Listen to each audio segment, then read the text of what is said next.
Welcome to Art Bell Somewhere in Time. Tonight featuring Coast to Coast AM from July 11th, 1996. From the high desert and the great American Southwest, I bid you all good evening, good morning across all these many time zones. From the Tahitian and Hawaiian Islands in the west eastward over flyover country, that's all of us, to the U.S. Caribbean and the Virgin Islands, south into South America, north to the pole, worldwide on the internet. This is Coast to Coast AM. Good morning, everybody. It is great to be here. I'm Art Bell, and my guest coming up, and we are going to devote this evening mostly to calls. My guest coming up is Graham Hancock, author of Fingerprints of the Gods, The Message of the Sphinx, and a very knowledgeable guy about things Egyptian. We had him as a guest, time flies, what was it, a couple of weeks ago. He has been on a U.S. book tour. He just jetted in from Japan, I think Tokyo. We'll find out here in a minute. Then slept the day and is now awake. You know how that is, or maybe you don't, but it's strange. Zooming across time zones, you don't know where you are after a while. All right, we will get to Graham and your calls, so if you want to start stacking up on the lines early, you're going to get a good shot here. Because last time we pretty much hugged Graham to ourselves. This time, it's your turn.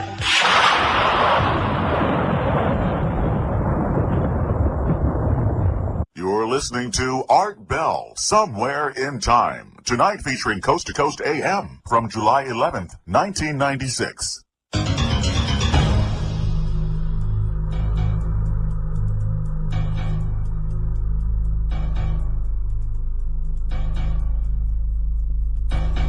The news briefly, Bertha is aiming for the Carolinas, probably going to make landfall somewhere between Myrtle Beach and Charleston sometime between 9 a.m. and noon. That would be roughly the time I get off the air in the morning, and 6 hours from then. 3 hours from then. And so sometime in the morning, but she has weakened some, 80 miles an hour, still a hurricane, no question about it. And we'll just have to wait and see. There are warnings all the way up to the North Carolina-Virginia border, and we'll just have to wait and see. This has been one unpredictable hurricane. Other than that, you may recall my guest, Graham Hancock, by great waves of popular demand and a U.S. tour, and I guess a quick trip to Japan, Graham, and I suspect that we have him this evening because his time zones probably are as fouled as time zones can get. Once you do enough flying, it all mixes together after a while. He is author of Fingerprints of the Gods, The Message of the Sphinx. It is an area of great fascination to many people. Let me give you the call-in numbers, because tonight it's your turn. If you're a first-time caller to the program, the number is area code 702-727-1222. The wildcard lines, area code 702-727-1295. West of the Rockies, 1-800-618-8255. East of the Rockies, it's 1-800-825-5033. And here is Graham Hancock. Hi, Graham. Hi, Art. How you doing? Oh, great. Welcome to the program. Where are you now? Washington, D.C. Washington, D.C. Recovering from a 13-hour flight from Tokyo, Japan, as you rightly observed. Yeah. And I must say, these long flights really are. It does make you begin to realize that we really do live on a planet, and that it revolves as you fly into and out of darkness. That's right. You see the curvature of the Earth beneath you, and how small and how precious it all is, and how we are affected incredibly by the rhythms of life on this planet. How are your rhythms? Are you? Well, I'm not quite sure when I am or where I am, but I feel pretty good. Well, your U.S. book tour was a smashing success, was it not? It went very, very well, and in fact, I was in Japan for the same reason, because Fingerprints of the Gods was published in Japan 3 months ago, and it has it's just been an extraordinary success there. In fact, when I arrived, they announced that they'd sold 750,000 copies, 750,000 copies in 3 months. So oh my gosh! It's just gone completely crazy in Japan, and I was very excited by the visit. They're very, to my surprise, a very open-minded and welcoming people, and I had a great time there. Graham, that's a good general question. Why do you think that this whole genre of investigation, this whole area, has gone so absolutely crazy? I mean, it just is exploding all over the world, not just here in the U.S. That's right. It's a universal phenomenon. It's happening everywhere, and I think that what it is that people are waking up everywhere to the big questions, yes, getting less focused on trivial day-by-day issues, and asking themselves very, very large questions about who we are and why we are here, and what is, and you know, it sounds like the ultimate cliche, but what is the meaning of life? What is it all for?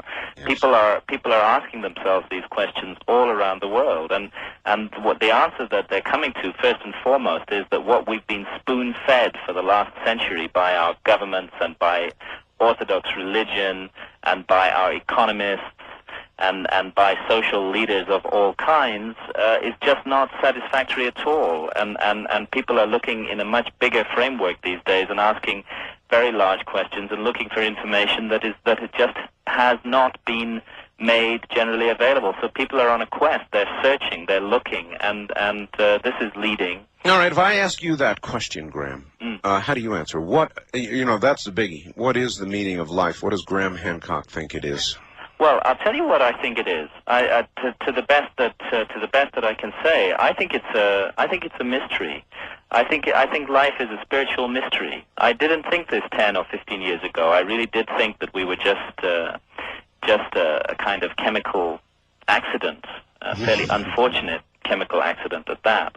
I've completely changed my view on all of these issues, and I think that we're involved in a very, very mysterious process that has to do with perfecting and equipping ourselves, preparing ourselves for something bigger and something beyond. I've come to regard life as an extraordinary opportunity to learn and to grow and to develop. And I don't think that anything that we learn, any experience that we encounter, any challenge that we overcome is wasted. I think it's all part of something that we add to ourselves as we go along. And I think that every time we take refuge in illusions of safety and security and fail to take the opportunities that life throws at us to transcend ourselves, I think we're letting ourselves down very, very badly. I've come to believe passionately that consciousness can and does survive death, and since I do believe that, I think that every moment I spend on this planet is precious and must not be wasted, and that's a view I honestly and genuinely try to communicate to everybody I talk to. So perhaps the meaning is not designed to be discerned. Maybe the meaning is the quest itself. The meaning, you're absolutely right, Art. The meaning is the quest itself. This is the journey of life. It's to discover as best we can who and what we are. And because I have been immersed in ancient texts and ancient wisdom for so long now, I no longer ridicule such notions as reincarnation. I think probably we do come back in all kinds of different experiences and lifetimes, because one lifetime is not enough. There's a continual process of learning and growing and developing, and all the ancient religions say that eventually we reach a moment when we do We do transcend. For the ancient Egyptians, the ultimate objective was to become a star. Imagine that, become a star, become a sun in the sky, distributing life throughout the universe, full of light and warmth and altruism. All right. Graham, goal. Can I ask you just a straight-out question? I had somebody, after your last appearance, they called me up and they said, it's ridiculous. You know, we could build the pyramids. Who's to say we couldn't build the pyramids? What is the evidence that we could not build the pyramids or could not have then built the pyramids? What is the best evidence? Well, the best evidence is that we haven't done it. We haven't built the pyramids, nor anything like them. We've built temporary, ugly, meaningless pieces of architecture all around the world that are not connected to any powerful spiritual force. You see, the pyramids, the three great pyramids of Egypt and the Great Sphinx, are much, much more than just three massive buildings. Yes. They are a place of spiritual transformation. They have an extraordinary effect upon the soul. And there is nothing that we build today which does that or which has that effect, because we have lost the knowledge of how to do so. Perhaps if we were to expend an enormous quantity of skill and effort and ingenuity, perhaps we could create something like the Great Pyramid. Although I can tell you there have been two attempts in modern times, one by an American team and one by a Japanese team, to build a pitiful little 30-foot high pyramid. And what happened? And they both failed. They failed. The Great Pyramid is more than 450 feet tall and weighs 6 million tons. These two modern attempts attempted to do the job, first of all using what they thought was the technology that was used in the building of the pyramids. And you have to understand that according to Orthodox theory, the ancient Egyptians had very simple copper tools. They didn't have the wheel or anything like this. So initially both of these teams, one was from Waseda University in Japan, another involved Mark Lehner of the Oriental Institute of the University of Chicago. They tried to do the job with simple tools. And they really, the Japanese attempt was a total disaster, and Mark Lehner and his team managed to build 1/3 of their pitiful little 30-foot tall pyramid before giving up. And what both of these attempts demonstrated, the Japanese actually had to give up using so-called ancient technology and started trying to use cranes, and even this failed. It was a dismal, laughable joke, and it shows that we don't actually even have the technical ability to do that job with that perfection on that scale. But the technical ability, to me, is much less interesting than the spiritual effect of these monuments. How could they have done it, Graham? Well, they knew something. They knew something, many things that we do not know. And actually, I don't know how they did it. All I know is they didn't do it the way that our scholars, our Orthodox scholars, tell us they did do it. That I'm sure of, as sure as I can be of anything on the face of this earth. They didn't build it with teams of unwilling workers and ramps a mile long. No, it wasn't done that way. All right, before we go to the phones, this is very important. I got in fact, several panicked communications. This is really interesting, Graham, from some people up in the Bay Area in San Francisco. Yeah. After the last program we did. And they were very, very concerned about the commercialization of the opening of the Sphinx. Yes, I'm very concerned about it. I know you are. And but they wanted to do something. So they called the Egyptian embassy. And the person there at first kind of poo-pooed the whole thing and said, no, this isn't happening. And so the person then forwarded a lot of your information to this official in the embassy. And about 2 hours went by, and the call came, and the embassy guy was totally freaked out, to use the street term. I mean, he was very upset. He said, my family goes way back, and I'm sorry to say, but it looks as though your information is accurate. Interesting. So, yeah, interesting, right. So the question is, people who are disturbed about the manner of the procession of the opening of this, who do they respond to, who do they write to, how do they become active? Let me tell you that there's been a further development on this, because just today I gave a presentation on this matter after coming in from Japan and before having my nap. I gave a presentation on this matter to the Egyptian ambassador in Washington.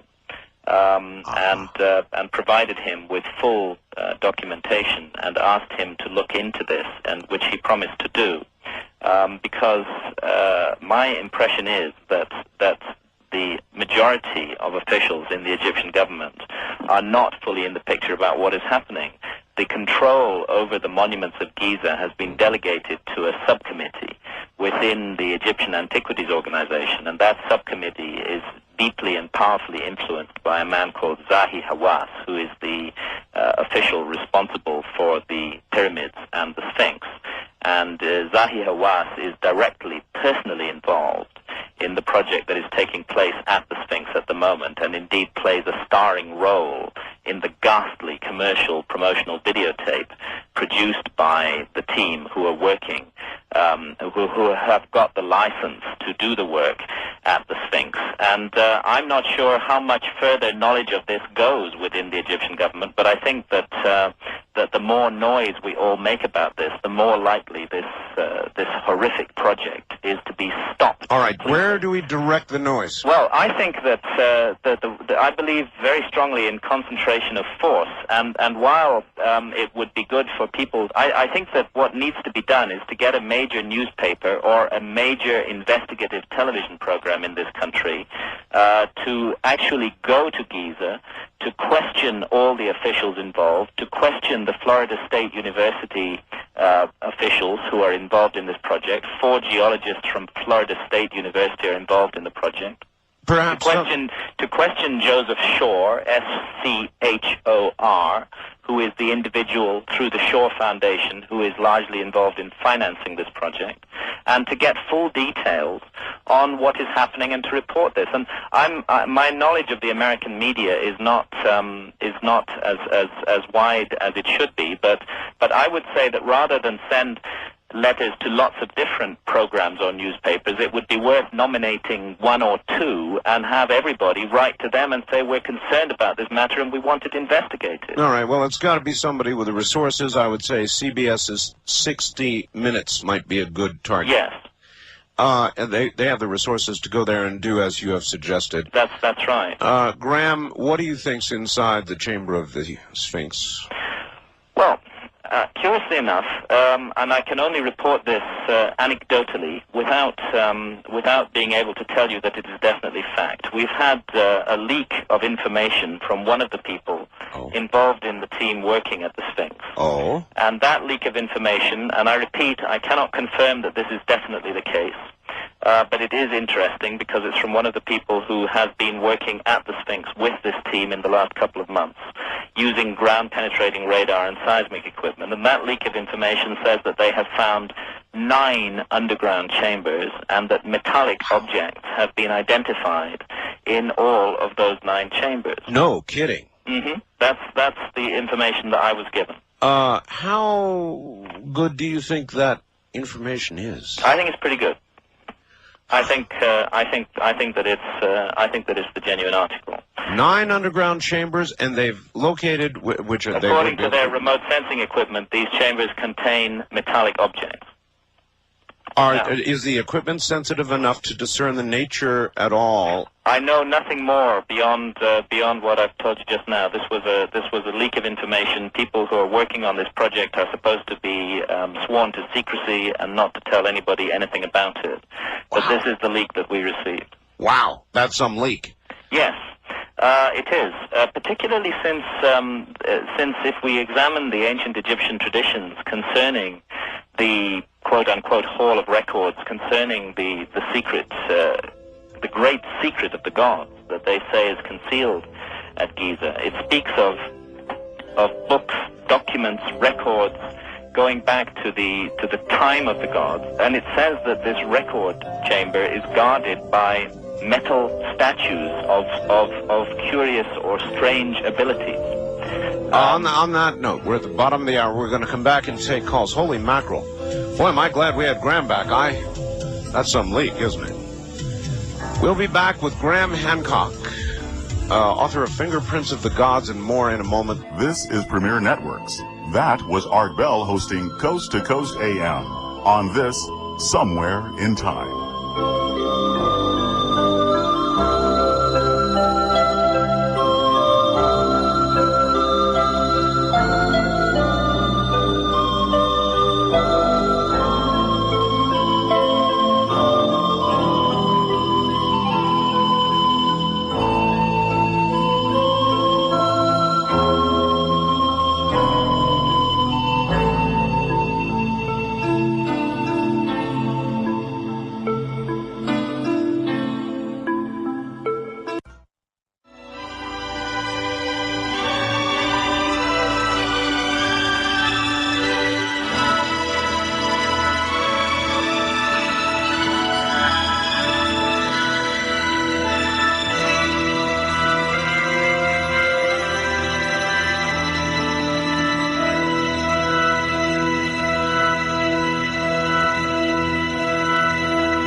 listening to Art Bell, Somewhere in Time. Tonight featuring Coast to Coast AM from July 11th, 1996. My guest is Graham Hancock, author of The Message of the Sphinx, the latest.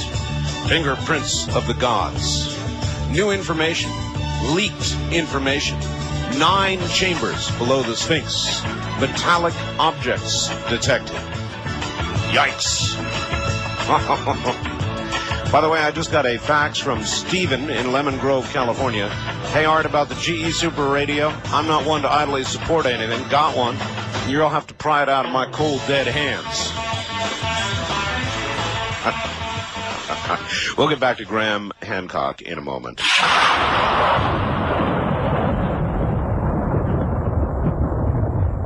You're listening to Art Bell, Somewhere in Time. Tonight featuring Coast to Coast AM from July 11th, 1996.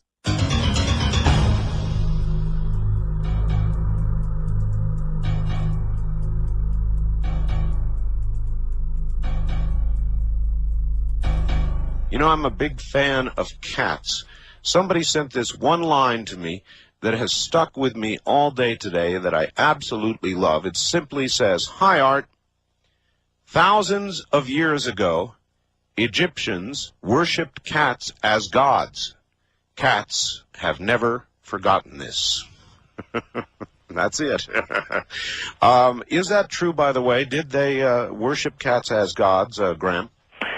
No. No. I think that there's a grave misunderstanding of the nature of Egyptian religion, and this has partly been spread by our Egyptologists who make it their business to try to trivialize as much as possible this extraordinary ancient civilization. Everything about ancient Egyptian religion is symbolic. It's symbolism. And they use symbolism at several different levels of meaning. And all the animal figures, the animal masks, which we see in Egyptian reliefs, have symbolic functions, and often these symbolic functions at root are astronomical. The feline symbolism in Egypt is, we're quite sure, is associated with the constellation of Leo, the lion constellation, and represents that constellation and the way that that constellation marks a particular age or epoch. And we find that same symbolism expressed in the Great Sphinx, which is a lion-bodied monument. If we were able, if Graham Hancock were standing at the door, that first door leading to the first chamber beneath the Sphinx, and you were able to go through it, would you have trepidation, or would you march right through? No, I would have immense trepidation about going through it.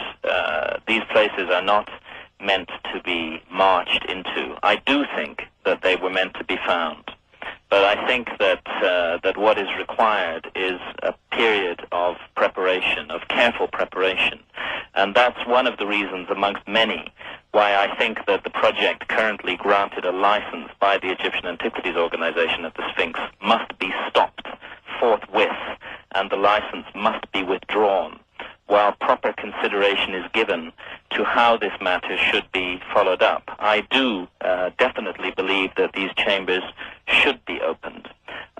I think, however, that the question of exactly which teams open them and under what circumstances they are opened should be very, very carefully weighed up and considered by the Egyptian authorities, and others internationally should have a very direct input into this, because the pyramids and the Sphinx are a legacy of all of mankind. And one of the things we should consider is what the ancient texts say about the sanctity and significance of these chambers, and about the state of mind of those who enter them. All right. What can you imagine might be there? In other words, maps, machines, religious literature, legacy of mankind-type literature. What would... All the traditions of ancient Egypt, which are our only guideline on this matter, and which mean we do not have to imagine what is there, but rather to listen to what the ancient Egyptians say, tell us that this is material of two kinds. It's material that one could call broadly historical in nature, which records the lost story of human civilization. The civilization that had the capacity 12,500 years ago to conceive of this extraordinary scheme, and that date of 10,500 BC is fully evidenced in my books, Fingerprints of the Gods, and in the message of the Sphinx. So partly historical in nature, definitely a hall of records containing a sort of time capsule of information from a forgotten episode in human history. But also, the Egyptian traditions tell us that what is concealed there touches on the fundamental mystery, the mystery of the immortality of the human soul, and of how we should live our lives in order to prepare for the journey that we will make after death. And that information could change the entire world. I believe that information could change the entire world, and I believe it was intended to change the entire world, and that it was always conceived of as that a time would come when it would do that. Look, we're looking here at a very careful attempt to hide away time capsules, and I repeat, this is in plural, 2 places, not just 1 place at Giza. And for me, this is part of the significance, that we don't only have a chamber underneath the Great Sphinx, but we also have a chamber inside the Great Pyramid, the doorway to which was discovered by a robot camera in 1993. I mentioned this on your last show, but just to fill in those who weren't with us then, the Great Pyramid of Egypt, which weighs 6 million tons, has within its massive superstructure 4 very unusual features which are not found in any other pyramid. And these are narrow shafts which angle up steeply through the monument from inside 2 of the known chambers of the monument. And 2 of these shafts, they're just 8 inches wide and 8 inches high. You could roughly fit a small dog into the mouth of one of these shafts. 2 of these shafts go all the way through the body of the pyramid and exit on the outside and actually point at particularly significant stars. And the other 2 shafts from the lower chamber do not exit on the outside of the monument, and it was these, both the northern and the southern shaft, that were explored by the German engineer Rudolf Gantenbrink in 1993 with a very high-tech robot camera. And in the northern shaft, after a journey of approximately 80 feet, the robot came to a bend in the shaft. There were some metal objects observed on the floor which the camera could not capture in high definition. But they felt that they did not want to negotiate it around the bend unless it became stuck in the shaft. So they pulled it down. They then explored the southern shaft, and they reached the end of the southern shaft after a journey of 200 feet. And what was at the end of that shaft was a door, a portcullis door, complete with 2 metal handles. And this was the point at which Rudolf Gantenbrink's project inside the Great Pyramid was cancelled forthwith by the Egyptian authorities, and has never since been resumed, although in a rather parallel case to what is happening at the Sphinx, and again involving this same Egyptian official, Zahi Hawass. An announcement has been made that a Canadian team will be involved in opening that door later this year, and again there are signs of some sort of ghastly commercial enterprise surrounding this project as well. Now, if you were the survivors, let's just look at this theoretically. If you were the survivors of a lost civilization, of a civilization that was destroyed in the enormous cataclysm that brought the last ice age to an end, and a great civilization, I believe, and one with a high spiritual knowledge and purpose, if you had survived, if you were amongst the few survivors, and you had precious knowledge that you wished to pass down to the future, and if you and you would be far-sighted enough to know that mankind would revert to barbarism, and that there would be a time of terrible darkness, perhaps for thousands of years, before humanity again reached a level where it could use this information, you would hide it away very, very, very carefully, but you would provide clues that would enable people eventually to find it. And I think that that's what we're looking at on the Giza Plateau in Egypt. We're looking at the clues that lead to specific locations. That shaft which led to that doorway was always a clue. The opening of that shaft was sealed until 1872. The last 5 inches of stone over the mouth of that shaft had been left deliberately in place, and if you walked into that to the lower chamber in the Great Pyramid before 1872, you would just have seen blank walls. But a very enterprising engineer went around those walls one day tapping with a hammer and found 2 hollow-sounding points, and he chopped those through with a chisel, and lo and behold, there were the mouths of these 2 shafts ascending up at steep angles into the body of the pyramid. And it's in these shafts, as I say, that these discoveries were made in 1993, and I think the builders of that monument always intended them to be found, but did not intend them to be found by barbarians who would not know what to do with the knowledge hidden there. Well, I'm not sure what that says about our present state of social affairs, but Graham, you mentioned hints. Are there any hints about when these things should be found? I mean, is there any text, anything that tells us the timeline when these things should be found? There is a curious suggestion of this, which is locked deeply into the entire ancient Egyptian system of knowledge, and this is connected to the changing patterns of the stars and the great cycle of the constellation of Orion, which, like all the stars in the sky, changes its positions over a 26,000-year cycle. And the effect of this change in position is to cause its altitude above the horizon to continuously rise for 13,000 years, then to fall for 13,000 years, then to rise again for 13,000 years. And if we go back to the beginning of that cycle, we find ourselves in the period when these monuments, when this incredible site was originally conceived, which I'm absolutely adamantly certain is the epoch of 10,500 BC, and it is now a simple astronomical fact that we're at the end of the current cycle. We're at the highest altitude, whereas at that time the stars were at the lowest altitude. We were then at the first time of Orion Osiris, and we are now at the last time, what would be in astronomical terms literally the last of days.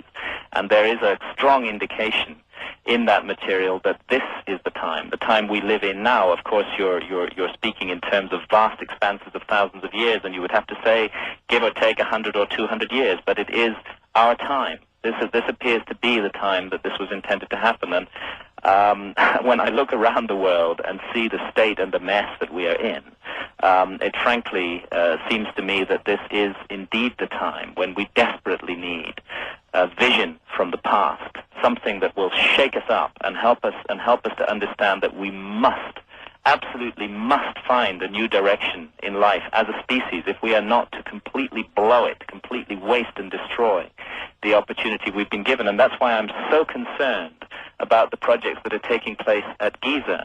I'm concerned with the secrecy surrounding these projects, and I'm concerned that objects could actually be removed from those chambers, and it could be taken away without the rest of us knowing anything about it whatsoever. Or no, I don't know a lot about the pyramids, but I remember all the old movies, Graham, about the pyramids and sand shifting and walls and rocks coming down. Is it not possible that if they go blundering in the wrong way, Graham, there could be destruction? Yes, it's highly possible. I would say it's highly possible. I would say that the ancient geniuses who created these structures had a profound knowledge of human nature and knew that greed and ego and the lust for power would come into play when these chambers were being discovered. And it is most probable indeed that they will have taken safeguards to protect against that, which still doesn't mean that the rest of us should be complacent about it. Perhaps the safeguard that they created was a psychological one. Perhaps the safeguard is us. Perhaps it's up to us. Perhaps it's up to the world community to assert definitely that these monuments are a legacy of the whole of mankind, and that the research and the projects that are taking place at them cannot be monopolized in secret by a few wealthy and powerful individuals. Perhaps that's the safeguard. Perhaps it's awakening human knowledge which will protect these chambers ultimately. All right. One quick question, then we've got to go to the phones. Here it is. My question to Mr. Hancock, this is by facts. If the pyramids were not built, as the scholars say it was, by thousands of unwilling workers and made long sand ramps, then tell me, Mr. Hancock, how was it built? Please be specific, if you are so sure, how it was not built? Well, first of all, we can be sure that it wasn't built with long sand ramps.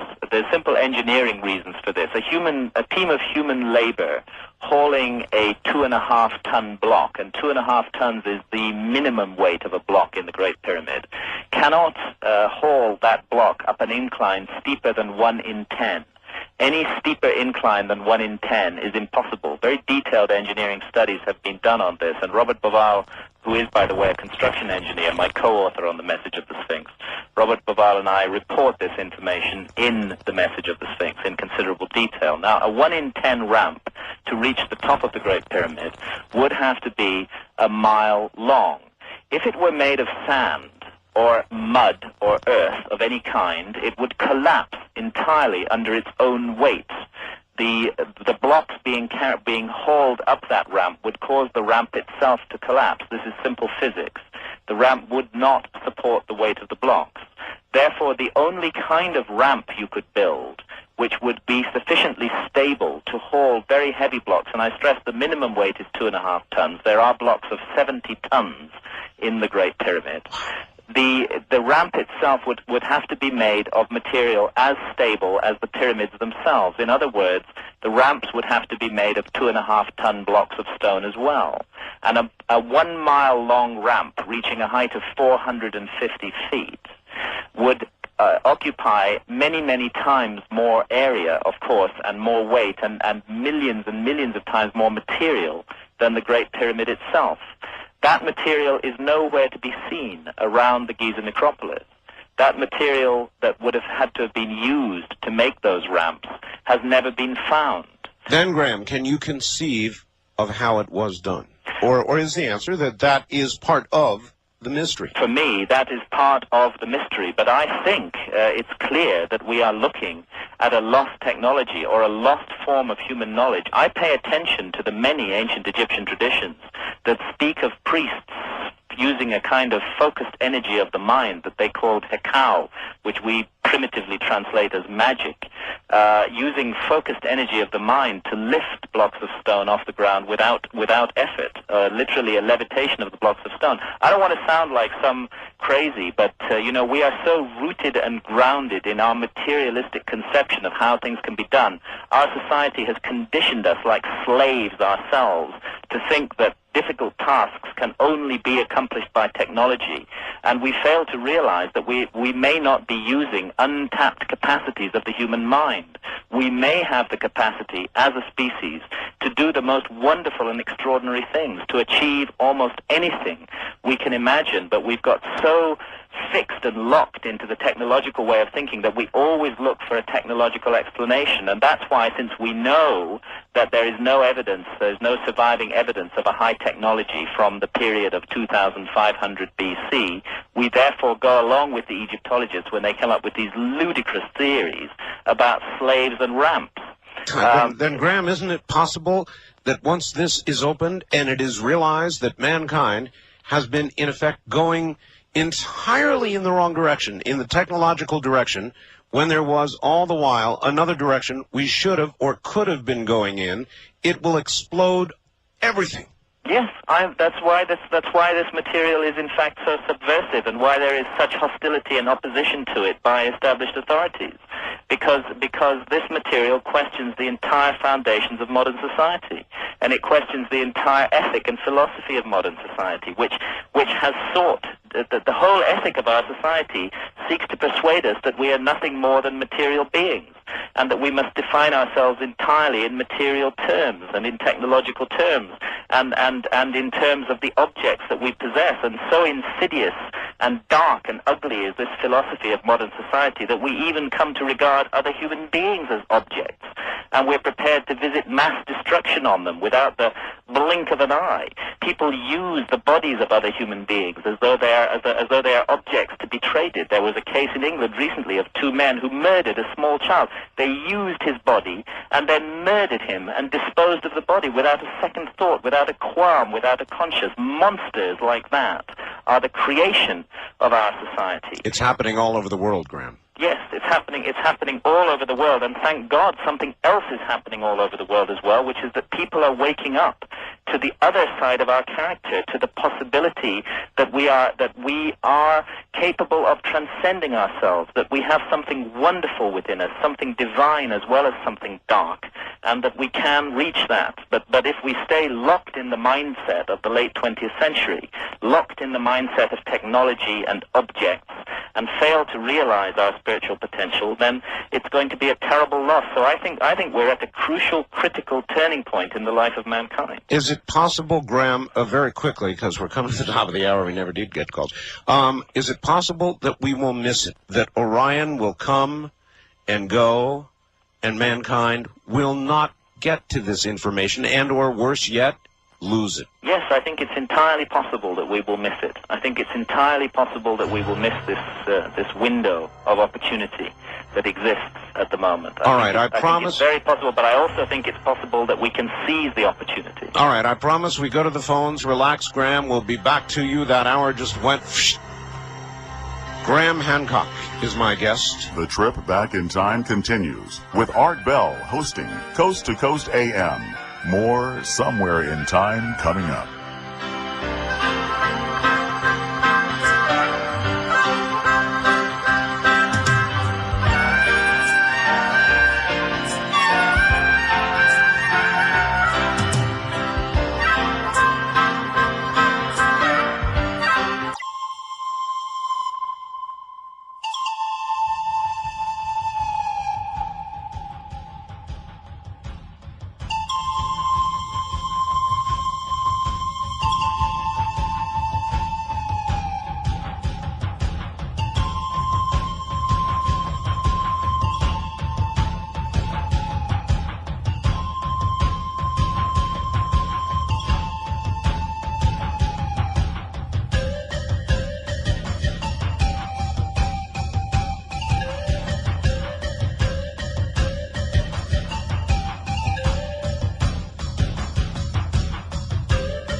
Premier Networks presents Art Bell, Somewhere in Time. Tonight featuring Coast to Coast AM from July 11th, 1996. The sign and the seal, fingerprints of the gods, the message of the Sphinx. My guest at the end of his American tour is Graham Hancock. Man, what an hour last hour. Whew, I meant to get to the phones, and I promise we'll do it here in a moment. Graham Hancock, right back.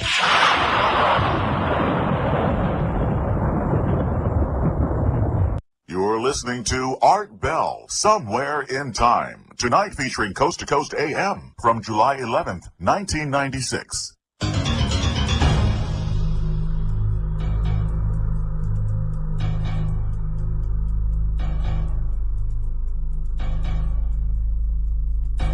From Washington, D.C., once again, Graham Hancock. Graham, if you could answer one quick question, then to the calls. It's a fax from Torrance, California.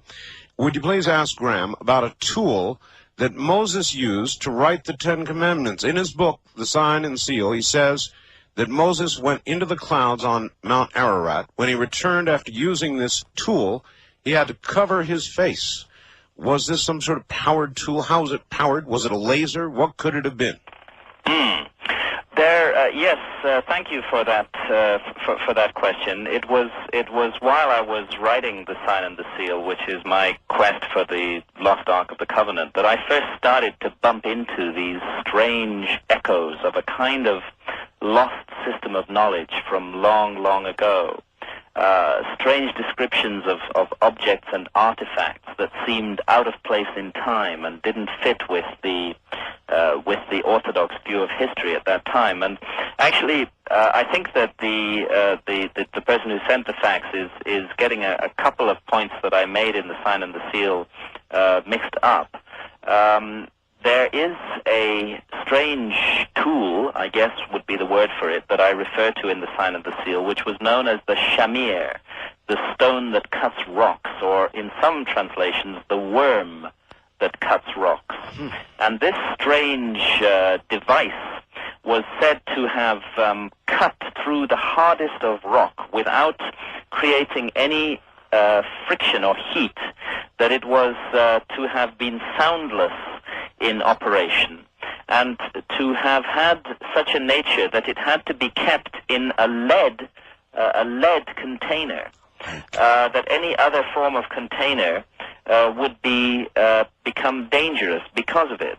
And this strange object is said in ancient Judaic traditions to have been used in the construction of the Temple of Solomon in Jerusalem, because there was a prescription against using iron tools in the cutting of the ashlar blocks of the Temple of Solomon.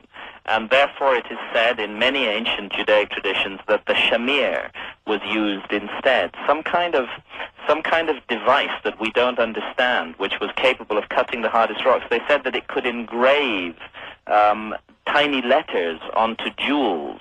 Yes, it does sound like I mean, if we look at it in terms of modern stuff, it sounds like some kind of laser. Like some kind of laser. All right. Or with an energy source. Now, the other point that the person who sent the fax makes is right. The Bible tells us that Moses, in fact, went up Mount Sinai twice, 2 periods of 40 days.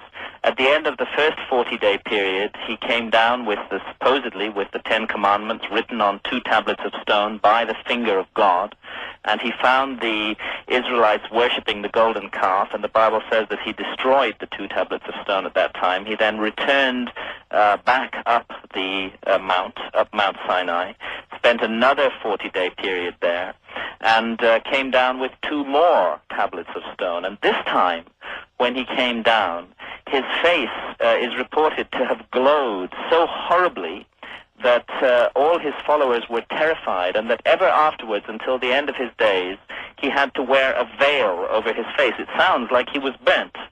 And when you listen to the descriptions of what went on at the top of Mount Sinai in the Bible and in extra biblical sources, it does sound very, very odd. And for me, the answer to this, and it was really the research I was doing on that led me to the research of Fingerprints of the Gods, and from there to the message of the Sphinx, because the background of Moses is the crucial issue.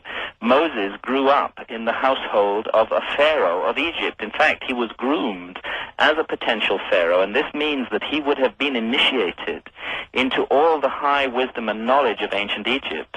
And I think that much of the magic and miracles associated with Moses needs to be understood in context of his Egyptian background as a high initiate, as a high priest, in fact, in the Egyptian tradition. And even the Ark of the Covenant itself, I found, has precedence in Egyptian traditions. Golden boxes are described, which, when opened, produce a jet of flame that comes out and burns, consumes anybody standing around them. That's exactly what the Ark of the Covenant did. And we are not to open that, are we? I would say not, no. All right, let's go to the phones. We promised we've got to do it. First time caller line, you're on the air with Graham Hancock. Hi. Good evening. Good evening. Hi. Where are you, sir? Speak to both of you, Mr. Bell and Mr. Hancock. Yes, sir. Where are you? I'm in the San Joaquin Valley of California. All right, go ahead. Just 2 quick points. The first thing, as you notice on the back of the $1 bill, the pyramid with the eye. Yes. Are you familiar with the purpose and what that means? Well, let me tell you what the symbol meant to the ancient Egyptians. It meant the immortality of the soul. It was, they called it the benben, and it was the top, or the pyramidion, the top point of a pyramid, and you also see the same device on top of all obelisks.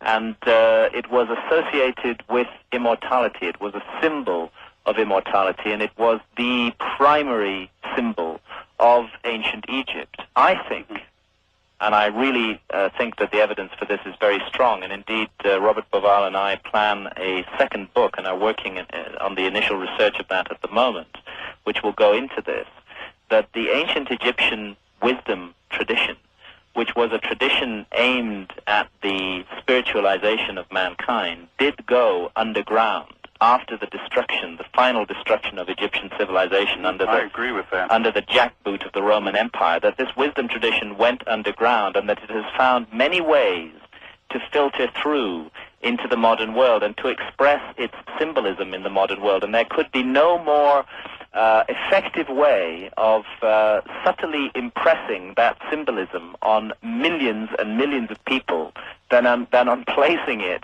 on the most common currency, the most widely distributed currency in the world, the U.S. $1 bill.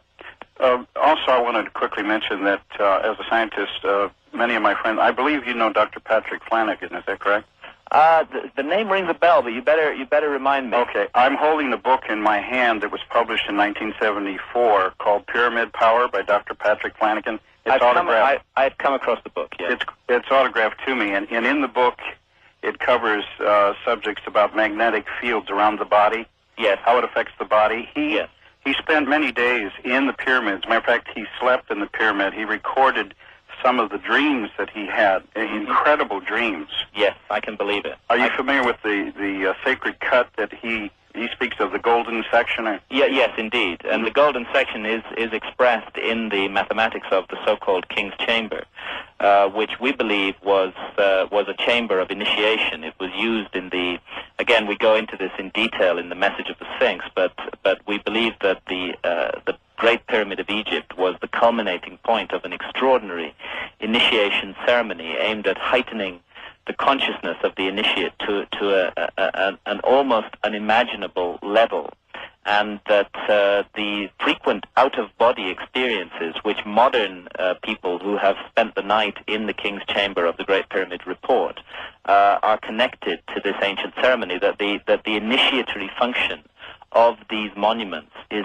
still active today, that they're working all by themselves, even without the cultural context that once energized them. All right, try this out. This goes to Mr. Hoagland's work, I believe. Yes. Graham, the shafts in the pyramid at Giza were used to, quote, tune, end quote, the instrument to the base frequency of the Earth. Purpose? To attempt to keep the Earth in tune and prevent geologic disasters. Well, I think that when we look at monuments like the three Great Pyramids of Egypt, we are looking at complex, multifunctional monuments which do many different things. To give a couple of, before I come to that point that you've just raised, to give a couple of other examples, we know now that the three Great Pyramids represent on the ground the three stars of the belt of the constellation of Orion. They're laid out in exactly the pattern of those three stars, and indeed in the pattern of those three stars in 10,500 BC. So at one level, they're a stellar diagram. The Great Pyramid of Egypt is also a mathematical scale model of the northern hemisphere of the Earth. If you take the height of the Great Pyramid and multiply it by 43,200, which is not a random number, it would take me too long to explain why, but it's connected to the precession of the equinoxes, then you get the polar radius of the Earth. And if you take the base perimeter of the Great Pyramid and multiply it by the same value, 43,200, then you get the equatorial circumference of the Earth. So we're already seeing that these monuments can be at one level a model of the Earth, at another level that they map three stars in the constellation of Orion, and I think it's highly likely, I'm absolutely certain about the initiatory function of the monument, that extraordinary ceremonies took place inside them, aimed at heightening and spiritualizing the consciousness of mankind, and we express this in the message of the Sphinx. It is also highly likely that these monuments had a function related to the Earth itself and to the balancing of the Earth itself. Many people are unaware that the three Great Pyramids stand precisely on latitude 30, and latitude 30 is exactly 1/3 of the way between the equator and the North Pole. This positioning is not accidental. These monuments may well have been designed to have a balancing function, and indeed we go into this to some extent in an appendix in the message of the Sphinx, and those shafts, whilst I'm certain that they had important symbolic and ritual functions, may also have had much more practical functions. So I would not dismiss that notion at all. Here's a dumb question for you. The Mideast has always been a place that we've had to worry about war and rumors of wars. Suppose there were a war. Suppose a nuclear device destroyed the Sphinx, the pyramids, the whole area.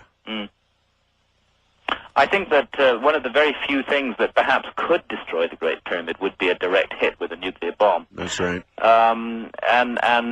Again, this is a sign of the monstrous direction that our society has turned in, that we are capable of visualizing and creating devices such as these. This is one of the terrifying things about humanity, that those things which we imagine in one generation, we bring to fulfillment in the next. And when our imaginings turn dark and evil and wicked and cruel, look what we produce. Look what we have produced in this century. The atomic bomb, the horrible specter of a nuclear destruction and of a nuclear winter, the Holocaust, the mass destruction of the First and Second World Wars, as I was saying earlier, the manner in which people use other human beings as objects without any conception that the human life is a precious gift to be treasured and venerated, a light shining in the darkness. We've created a society that can do this, and yes, we've created a society that has harnessed the power of the sun, and that can through nuclear processes could destroy the Great Pyramid of Egypt. Well, in other words, we have the power. We'd all be the poorer for it if we did it. We have the power to turn out the light. Yeah, we do. We have the power to turn out the light on our own lives. We have the power to destroy the beautiful garden of experience that has been given to us. We have the power to destroy our own planet. All right. Wildcard line, you're on the air with Graham Hancock. Hi. Hi, Graham and Art. Where are you, ma'am?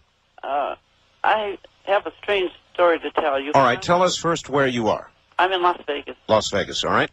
When I was 11 years old, I had an out-of-body experience. A priest from ancient Egypt actually pulled me out of my body. Mm-hmm.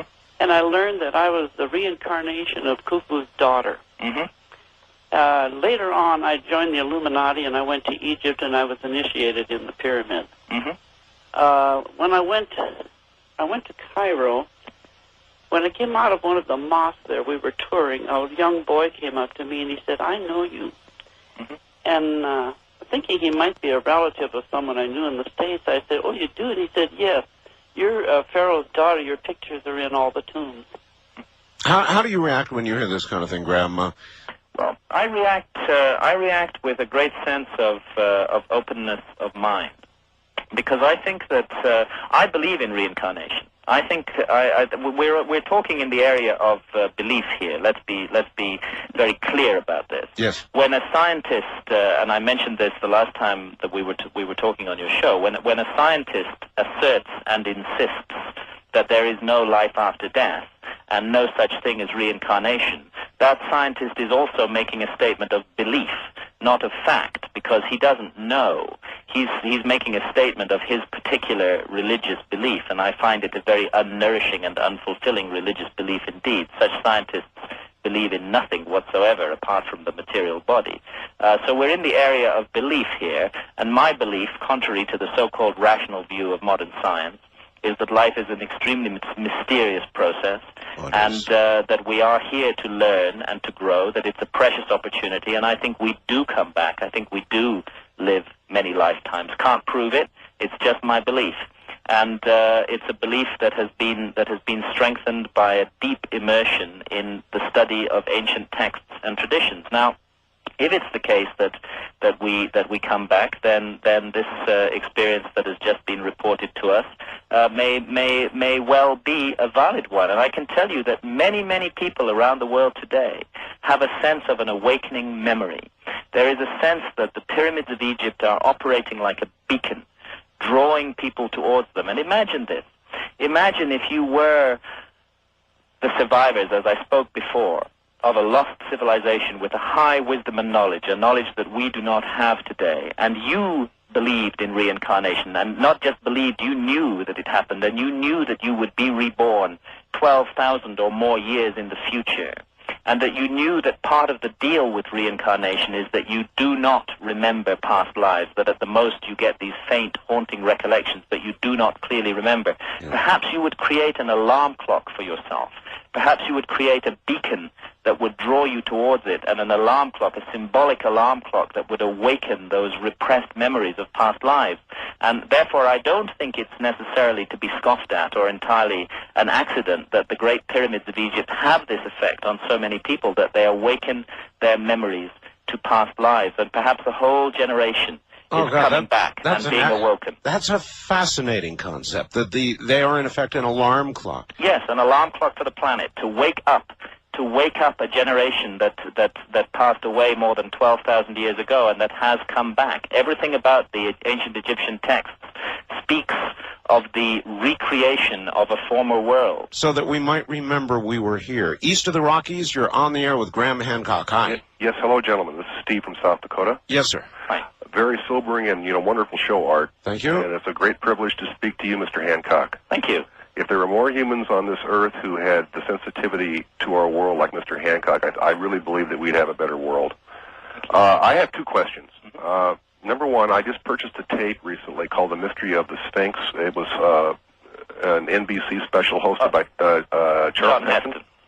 Yeah, John Anthony West. That's about John Anthony West's wonderful work on the Sphinx. And John West is an individual to whom we should all pay credit, because John was a lone voice crying in the wilderness for 20 years about the implications of the geological weathering patterns on the Sphinx. And John single-handedly managed to mobilize the effort and the energy that got that geological study done, which proved that the Sphinx couldn't possibly have been built in 2500 BC, that the erosion patterns alone demonstrate absolutely objectively that it's thousands of years older than that. And yes, so that's the mystery of the Sphinx, and it was first shown in 1993. Mm-hmm. It reinforced the idea that behind the Egyptian sacred science was a complex understanding of number systems and geometry. Indeed, and so. I've been musing over the past year or so about the possibilities of a proportional symbolic relationship between the face on Mars. Mm-hmm. All right. I must ask you both to hold on. We'll be right back. Graham Hancock is my guest, on his game for sure. This is Premier Networks. That was Art Bell hosting Coast to Coast AM on this Somewhere in Time.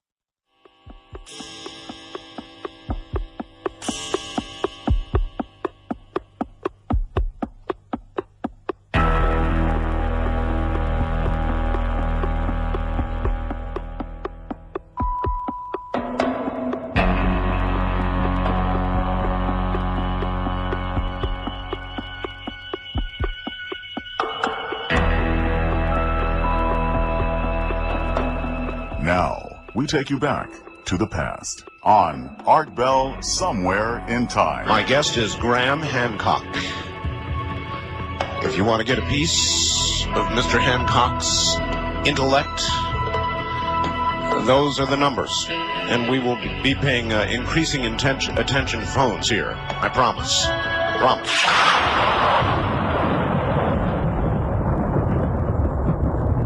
Now, we take you back to the past on Art Bell Somewhere in Time.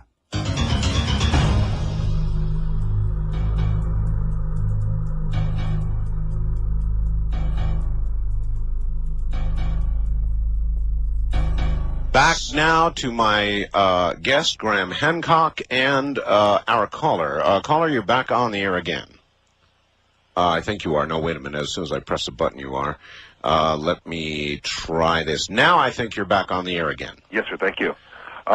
Anyway, my first question was that I was wondering about the proportional and symbolic relationships between the face on Mars and the Sphinx in Giza, and I wanted to know if you had any, if you would reflect any ideas on what you think about it. Well, let me tell you. I'm in regular contact with Richard Hoagland. He's a fellow researcher and has become a friend over the last couple of years.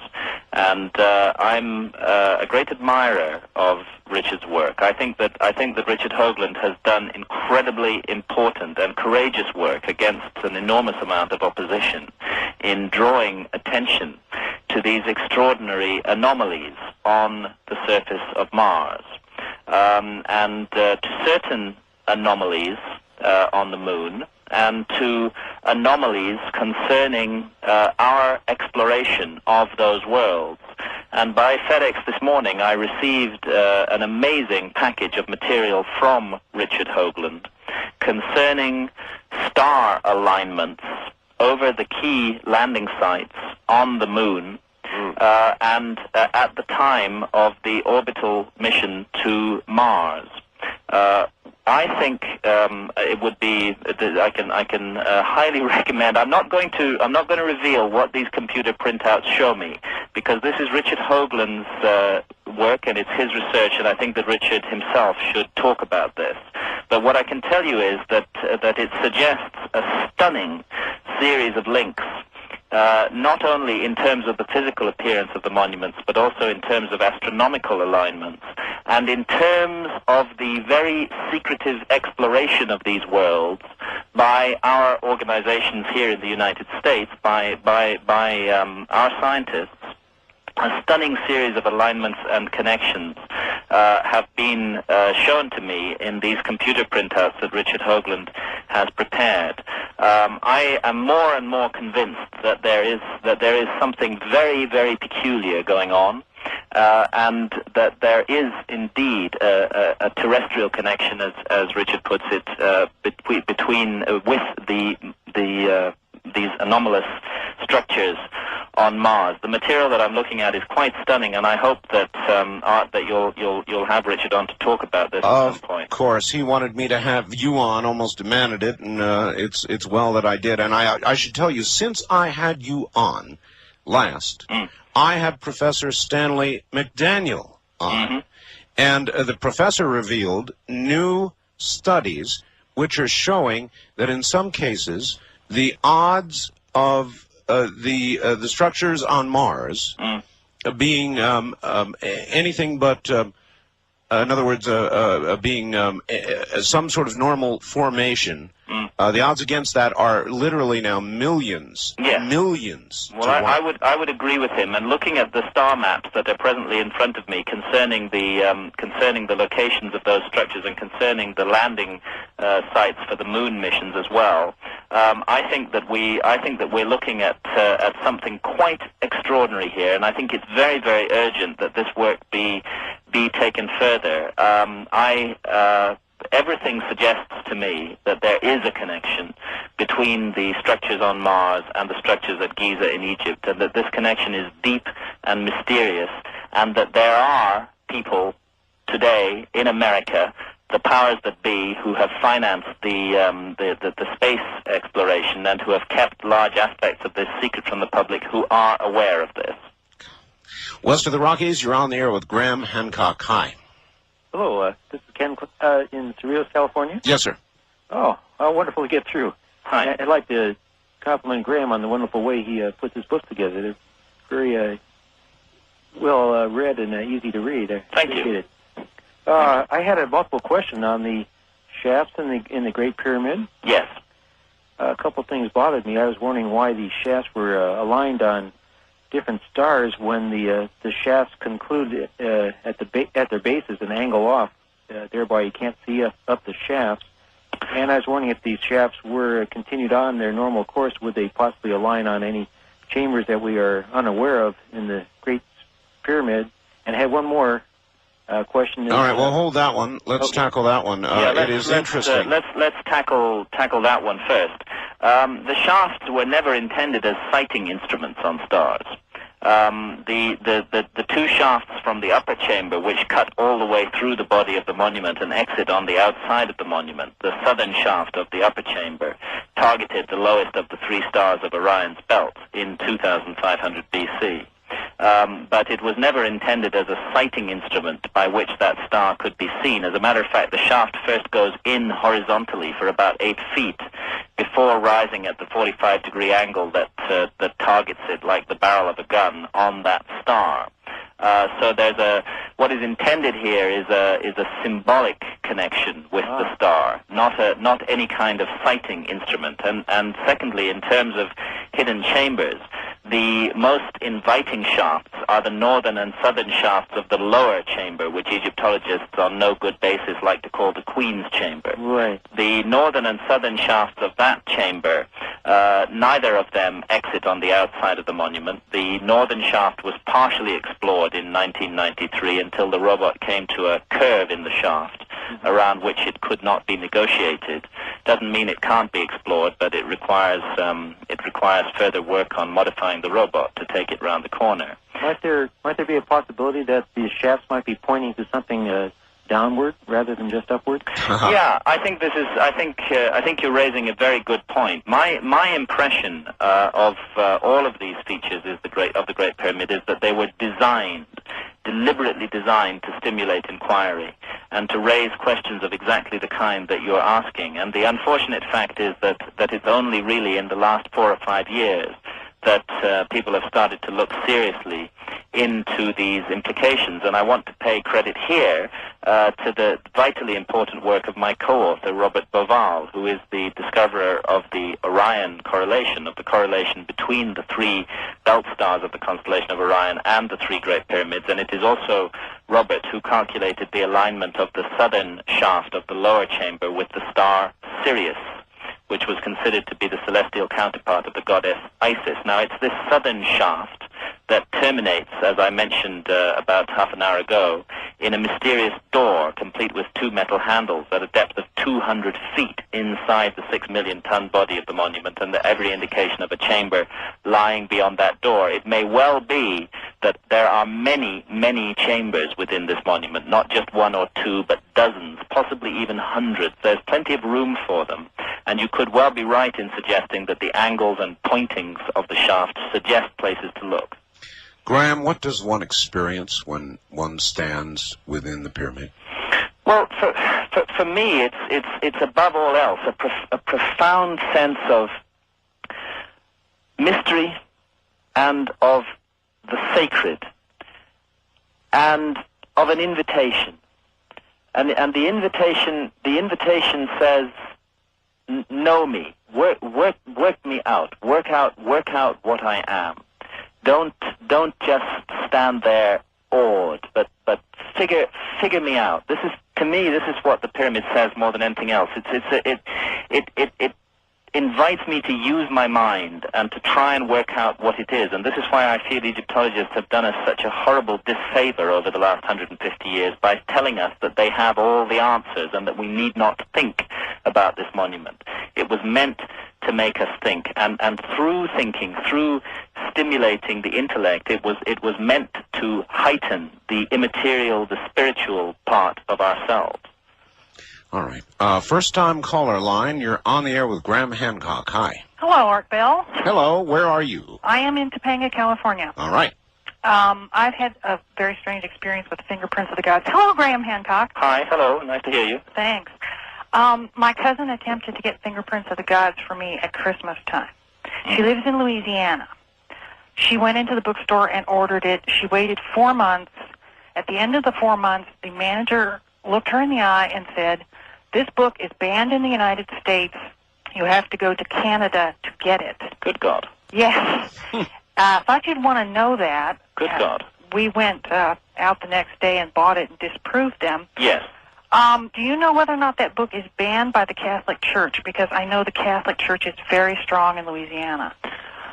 I'm not aware of any formal ban on the book anywhere. The way that the knowledge filter works in our society is to generally discourage people in one way or another, sometimes by making books difficult to get from reading things. But she may have run into a personal ban. You may have run into a personal ban. It was a personal bookstore ban. She has since it's quite discovered possible. Yeah, there's a new bookstore in town, and she can now get your books. You'll be pleased to know. Good. I'm glad. But I thought you'd want to know there's book police out there. Yeah, well, there definitely are book police out there. There's no doubt about it. All right, ma'am. Thank you, and I'm glad it's not a fully. But I mean, I've got copies here myself. Yeah. Wildcard line. You're on the air with Graham Hancock. Hi. Hi, Art. Graham. Hi. I have a question here. If Moses was inducted into all of the rites and the knowledge of ancient Egypt, yes, which you believe is incredibly superior, it sounds like. Yes. Why do you think he left all of that and decided to go off and follow what he said at the time was the one true God? Well, I think that all of these ancient Egyptian initiates believed in only one true God, and they saw the other gods, the reference, the whole concept of multiple gods in the ancient Egyptian system is entirely symbolic. And if you get down to the basis of the ancient Egyptian scriptures, you'll find that there is a belief in one and one only self-created deity, Atum, the god, the Genesis figure who creates himself out of nothingness, out of the primordial ocean, and who then creates all life. And all the other gods are simply manifestations of him. So there's no conflict within Egyptian religion with the notion of one God. Secondly, I think that Moses had a specific mission, which has actually been incredibly successful, which was to spread into another culture the germ of the ancient Egyptian idea, to carry that off and lead to its dissemination around the world. And through Judaism and through Christianity, an offshoot of Judaism, I don't think it's an accident that in Christianity we see many features of the ancient Egyptian religion. The figure of Christ. I'm sorry if this is going to offend fundamentalist Christians, but the figure of Christ is an Osirian figure, the once and future king, the king who is sacrificed, the God, the son of a God who is sacrificed, and who will return, who will come again. This is precisely the symbolism of Osiris, and I think that what Moses was doing was spreading this concept, this idea, into another culture, and through that culture it has filtered down and around the world in many different ways. But I think it all goes back to a common source. All right, Graham, you likened the pyramid, the Sphinx, to an alarm clock. You talked of reincarnation and said that if you knew that you were going to be reincarnated, you would put something there to remind yourself, to an alarm clock. To wake yourself up. Yes. Do you think that modern man is now hearing that alarm going off, or do you think that we have reached over and we hit the snooze button? I think we've been asleep for at least the last 2,000 years.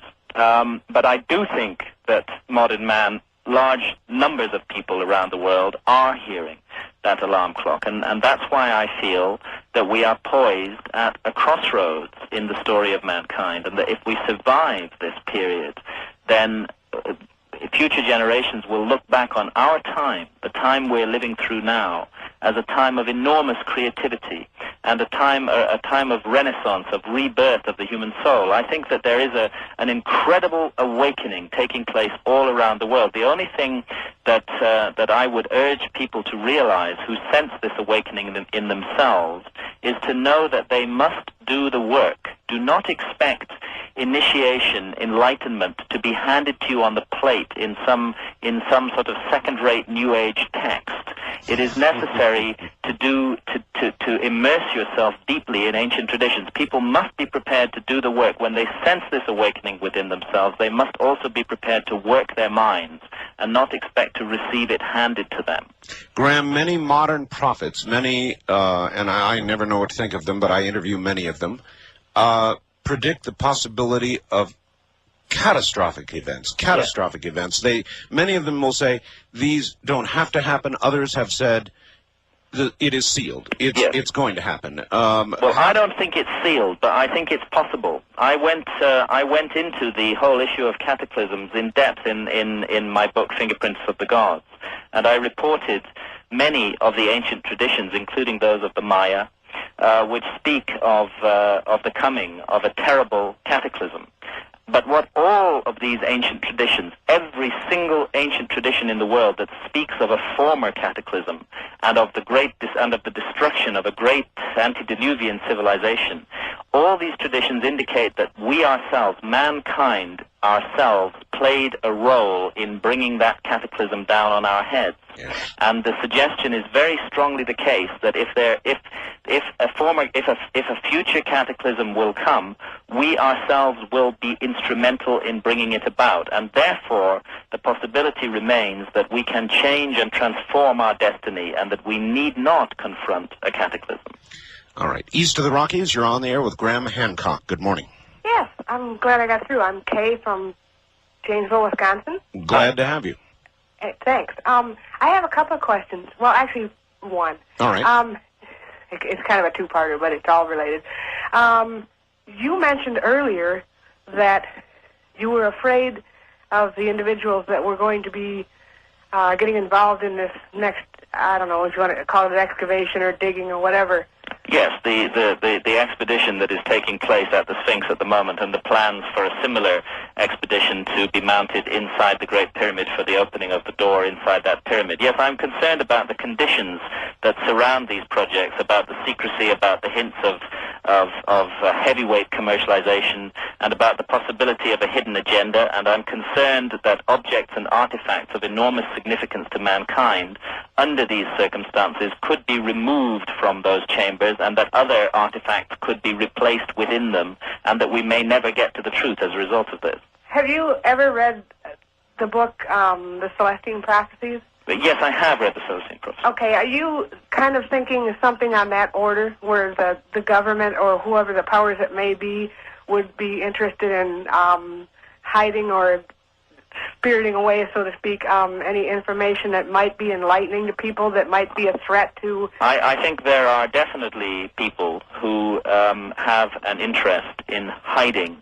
the potentially explosive discoveries that could be made at the Great Pyramids and the Great Sphinx, at hiding them, at keeping them from the rest of the world, of not allowing that information to come out. I would say saying they would have an interest in that would be insufficient.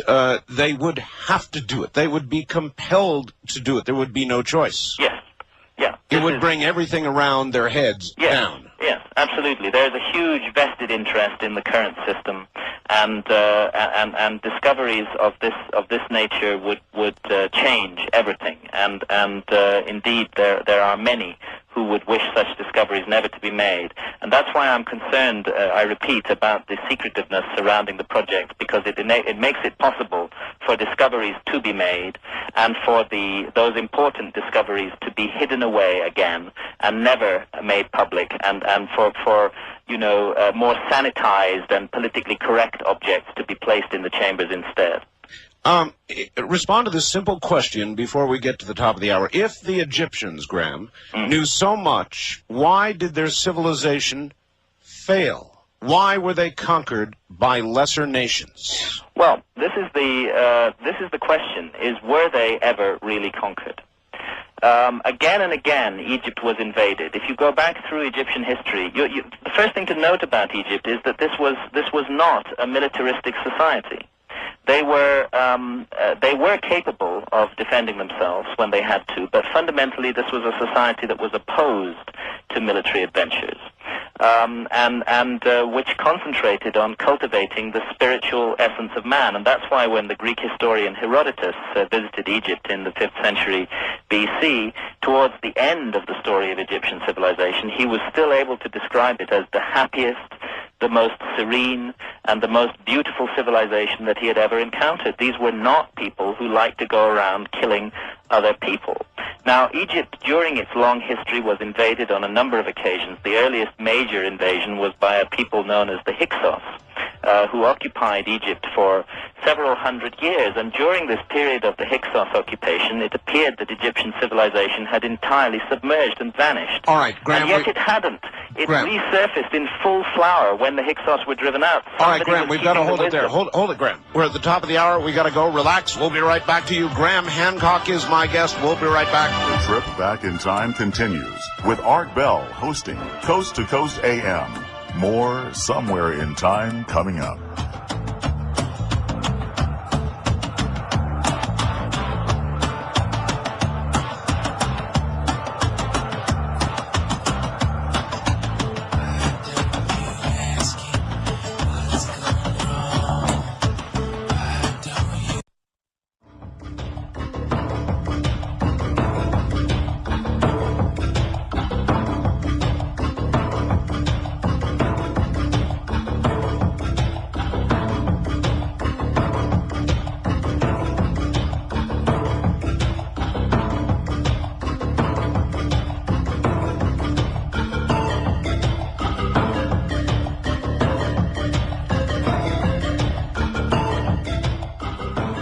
Listening to Art Bell, Somewhere in Time. Tonight featuring Coast to Coast AM from July 11th, 1996. Reincarnation? Well, if it is so, maybe there'll be more time in your next life, but there sure isn't much in this one, is there?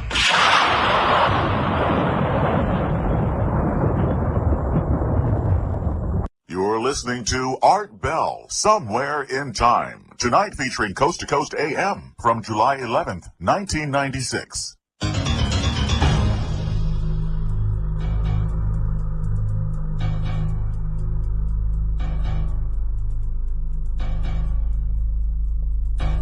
My guest is Graham Hancock, author of The Sign and the Seal, Fingerprints of the Gods, The Message of the Sphinx.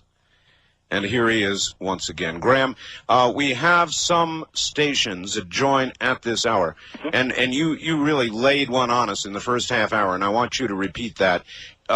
You've got new information about the chambers below the Sphinx. If you wouldn't mind, one more time. It's a leak that somebody gave you. We've had leaked information from a member of the team that have been granted a license by the Egyptian government to work at the Sphinx, and they're using $1 million worth of ground-penetrating radar and seismic equipment, and they're looking for chambers under the Sphinx. Now, this team, as I've outlined earlier on, is operating under conditions of total secrecy, and I am deeply disturbed about the nature of this project, and my colleague Robert Boval is as well, and so are many others of us who are working in this field.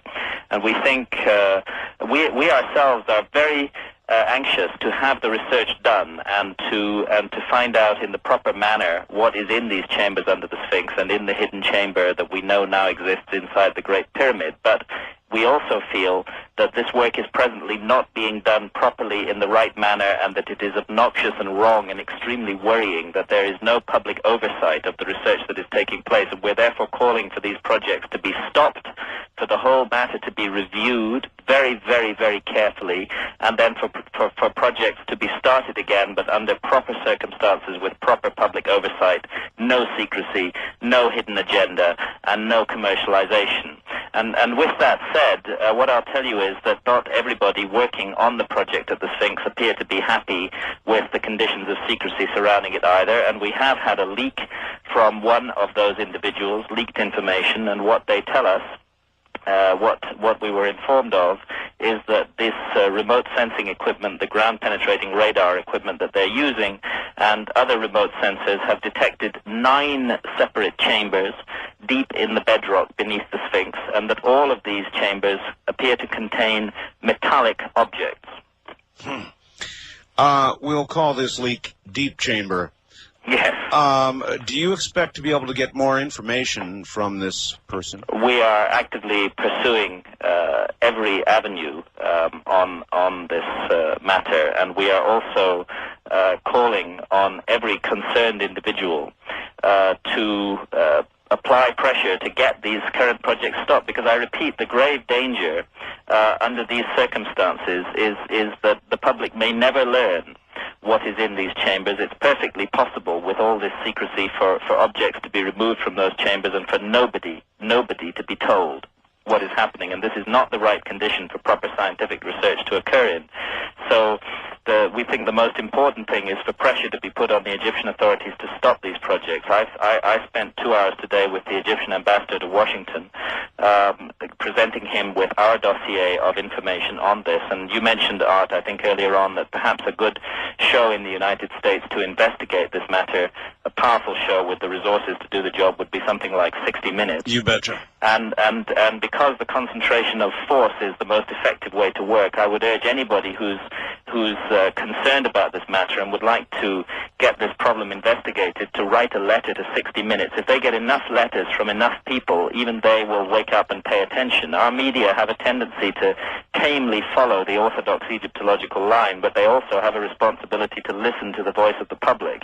And if enough members of the public write to 60 Minutes and demand that they investigate what is going on at Giza, to explore the issue of this license that has been granted to a team from the United States, a team that includes geologists from Florida State University, to explore the conditions under which this license has been granted, to put the team members and the Egyptian authorities under the spotlight, then I think the veil of secrecy may begin to be lifted, and the whole background to this whole extraordinary story that is unfolding at Giza is contained in our book, The Message of the Sphinx, that I've co-authored with Robert Boval. For anybody looking for background information on that, and if 60 Minutes or anybody else wants further specific information, they can always contact either myself or Robert Boval through our publishers, who are Crown Publishers in New York. Either that, Graham, or the forces that are at work are so powerful that there really is no hope. 60 Minutes or anybody else? Well, I believe passionately that there is hope, and that the hope lies in a generalized human awakening, and an awakening of the ancient system of knowledge, which is a system of spiritual enlightenment. Just before the break, you were asking me how it was that Egypt, for all its wisdom, could have been destroyed. Yes. And I started to talk about the possibility that, in a sense, it never was destroyed. There were several periods in Egyptian history when that country was overtaken by military invaders. Sometimes the light of Egypt would seem to go out, sometimes for as long as 200 or 300 years, and then miraculously it would come back on again when the invaders were driven out. There was some secret academy, a secret group of initiates passing down the knowledge behind the scenes. They called them the followers of Horus in the ancient Egyptian tradition, and they kept this knowledge alive through thousands of years, through the ups and downs of the political misfortunes that any country will suffer. And frequently when Egypt was invaded, as it was by the Greeks, although the Greeks physically colonized Egypt, Egypt mentally colonized the Greeks. and the whole of Greek culture became imbued with Egyptian ideas, and thus through the Greeks, Egyptian ideas spread out around the world. And again, in a later time, although the Romans physically crushed and destroyed Egypt, nevertheless the light of Egypt did not go out, and we're convinced that the secret wisdom, the transformatory wisdom of Egypt passed on down through the ages in such wonderful concepts that are expressed in, for example, the Hermetic Texts, which, and many people may not be aware that we owe the whole Renaissance in the 15th and 16th century to the rediscovery of these Hermetic texts, which are deeply imbued with Egyptian wisdom. So I think that the light of Egyptian wisdom is still alive in the world. It's still touching people today. People are waking up to this extraordinary system of ideas all around the world, and if enough of us get together and focus our minds and concentrate on the good in us and on what is good and what is positive and what is worthwhile in mankind, then the dark forces in society will not prevail. And it may be that time again. Wildcard line, you're on the air with Graham Hancock. Hi. Hi. Hi, Graham. Hi. And Art, and I thank you so much for the show. Sure, where are you? I'm in St. Charles. St. Charles. Yeah, Missouri. I'm listening to you, Graham. I'm thinking of what Egypt was. We're told Egypt was like. I'm seeing slavery. I'm seeing Pharaoh. Banish those images from your mind. And I'm also seeing our dollar with the pyramid. I don't know if it still has a pyramid. It does still have a the pyramid on it. Slavery. I'm still seeing, even in our Don't society. see those things. There is no evidence of slavery in Egypt. There were one or two apparent pharaohs who may have been involved in a small-scale manner in slavery, but the notion that Egypt was a society that enslaved others is totally false. There is absolutely no evidence whatsoever of slavery in Old Kingdom Egypt. Too many movies. It's too many movies. You're looking at this is the nonsensical propaganda of Hollywood. We keep seeing these images of the pyramids being built by slaves.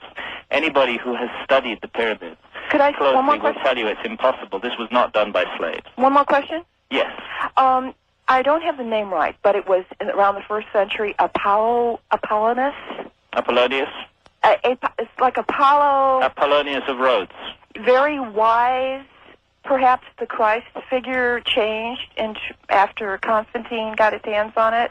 Yes. You've heard of this person? Well, I know that Constantine and the jackbooted involvement of the Roman Empire in Christianity was the worst thing that ever happened to this otherwise beautiful religion. And there was this one man that people remembered, but not Christ. They didn't remember Christ, but they really did remember, and he really is in history. Apollonius. I don't know if I'm saying it right. That does not ring a bell with me. All right. But I really would like to strongly stress to you that if you immerse yourself, as I have done, in the ancient Egyptian texts themselves, and they're all available in translation today. We can read all of the Egyptian books of the dead, the pyramid texts, these wonderful, the Book of What is in the Duat. If you study their scriptures and ideas and look closely at their monuments, you will realize that this was a society that was filled through and through with beauty and truth, and a deep and abiding understanding of the mystery of existence. East of the Rockies, you're on the air with Graham Hancock. Good morning. Yeah. Hi. Hello, where are you? Indiana. Okay, go ahead. Did you ever see inside any of the pyramids the carvings of a pharaoh inside of a spaceship, working the controls of a spaceship? There are no carvings or inscriptions in any of the 3 great pyramids of Egypt. The only place where I have seen carvings which look a bit like somebody operating some kind of technological device, may or may not be a spaceship, could be a telescope, could be any kind of device, but it certainly doesn't fit with the historical picture, is in Central America, notably in Mexico and in the Olmec area of Mexico and in the Maya, some of the Maya monuments such as Palenque, and in the Olmec area along from La Venta through Villahermosa in Mexico, you can find artifacts, carvings, very old, from the oldest strata that do appear to be people manipulating some kind of technical device. All right, well, let me follow up. Mr. Hancock has set my mind on fire with his latest assertion of the pyramids being some sort of spiritual alarm clock. Please ask him about the Mayans and their pyramids. Could they be of the same design? Ever since I've been a child, I was fascinated by pyramids, but when I learned about the Mayan culture and civilization, became obsessed, reading everything I could, trying to understand about them, so it captures my imagination. Could these be of the same genre? Yes, I think they are of the same genre. I go into this issue in depth in my previous book, Fingerprints of the Gods, which is available in paperback recently, by the way. I go in the message of the Sphinx. We concentrate entirely on the mystery of Egypt and of the Great Sphinx and the pyramids and the spiritual implications of these monuments. But in Fingerprints of the Gods, I did comparisons around the world between many ancient civilizations, and I looked very closely at the comparisons between the pyramids of Egypt and the pyramids of Mexico.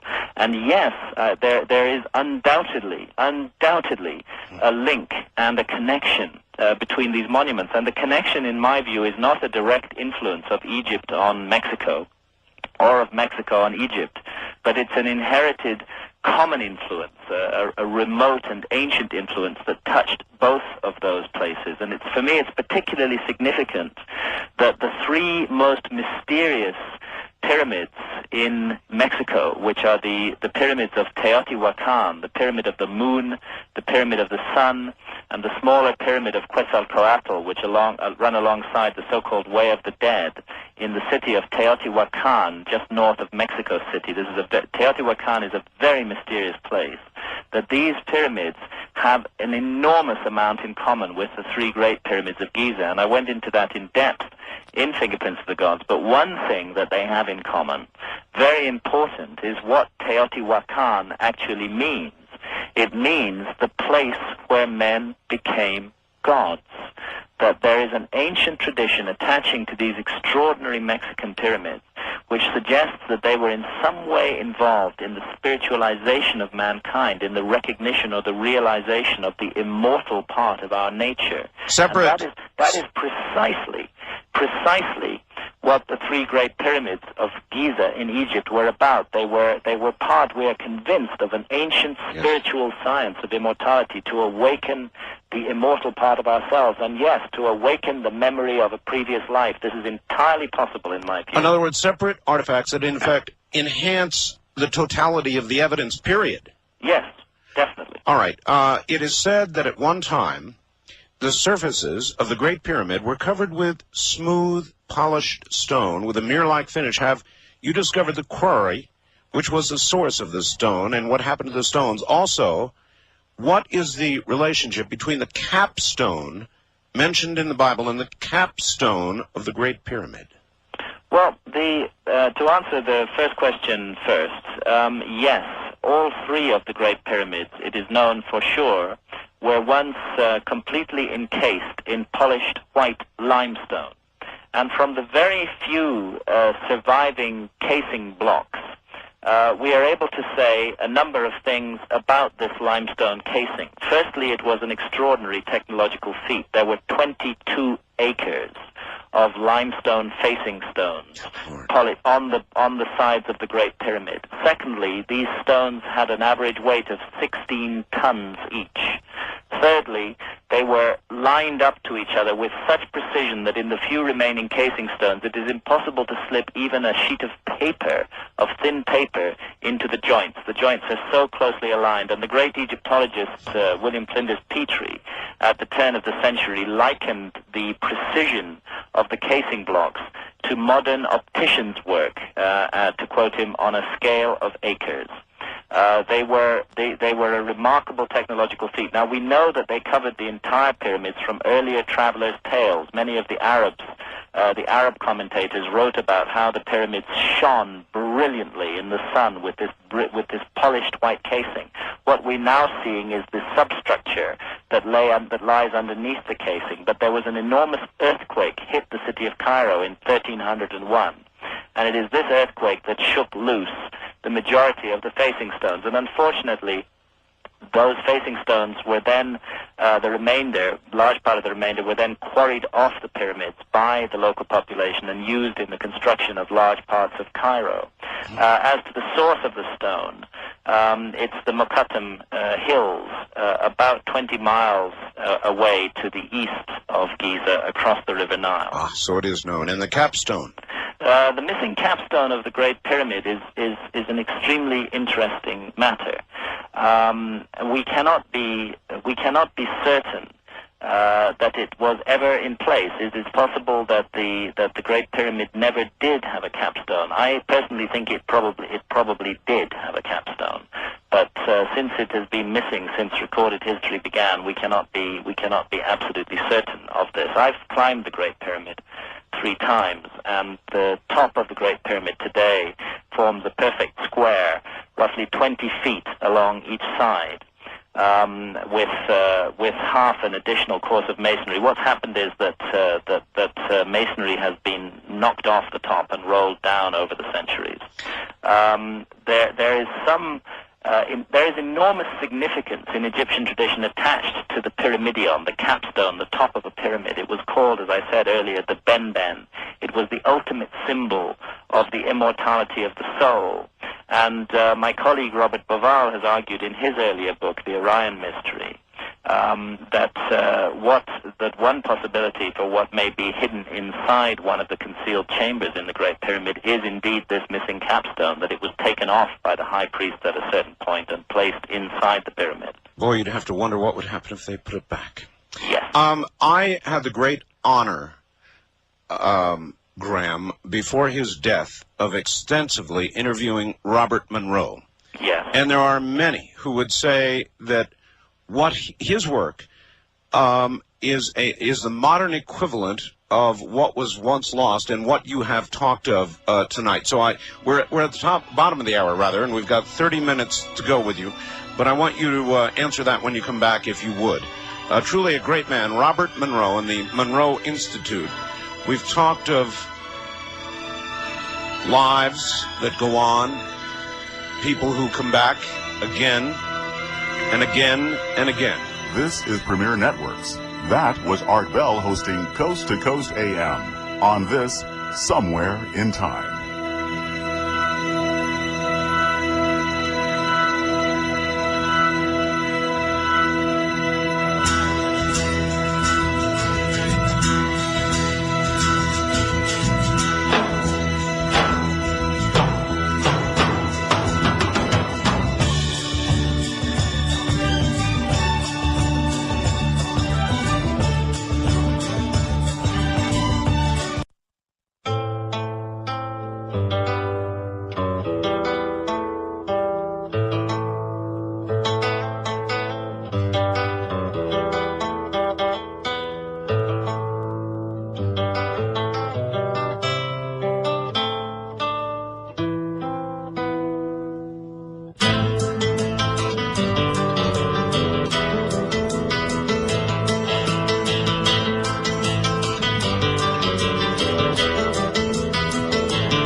Presents Art Bell, Somewhere in Time. Tonight featuring Coast to Coast AM from July 11th, 1996. And my guest is Graham Hancock, about to leave the U.S.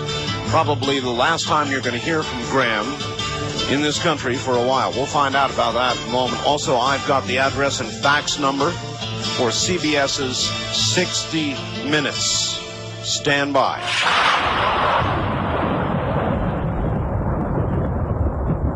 You're listening to Art Bell, Somewhere in Time. Tonight featuring Coast to Coast AM from July 11th, 1996.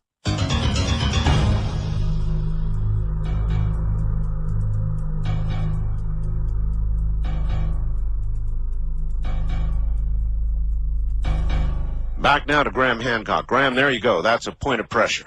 That's great. Yeah, and if people put pressure on 60 Minutes, write to them and urge them to investigate what is happening at Giza concerning this license that has been granted under bizarre conditions for the excavations at the Sphinx.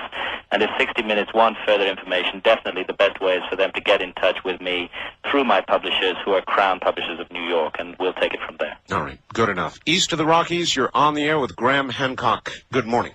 Good morning, Mr. Bell, Mr. Hancock. Where are you, dear lady? Fayetteville, Tennessee. All right.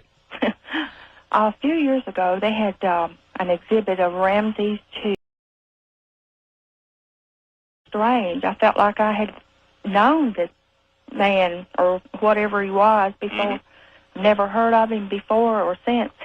And after the exhibit left town, I quit feeling that way. I don't know. I just had this strange feeling like I had lived in that time. Maybe you had. So many of us today are getting this sense of an awakening, and it is powerfully connected to ancient Egypt and all the pharaohs of Egypt, and Ramesses II was no exception, were high initiates in an extraordinary wisdom tradition. And that wisdom tradition, above all else, sought the immortality of the soul and emphasized rebirth and reincarnation. So, Graham, maybe it's not some sort of new age craziness like the hula hoop racing across the globe, but some sort of mass memory. Mass awakening. It's an awakening. I really would caution people against, however, is imagining that any of this is easy. And one of the problems I have with the so-called New Age stuff is that it tends to suggest that there is a quick and easy route to enlightenment. There isn't.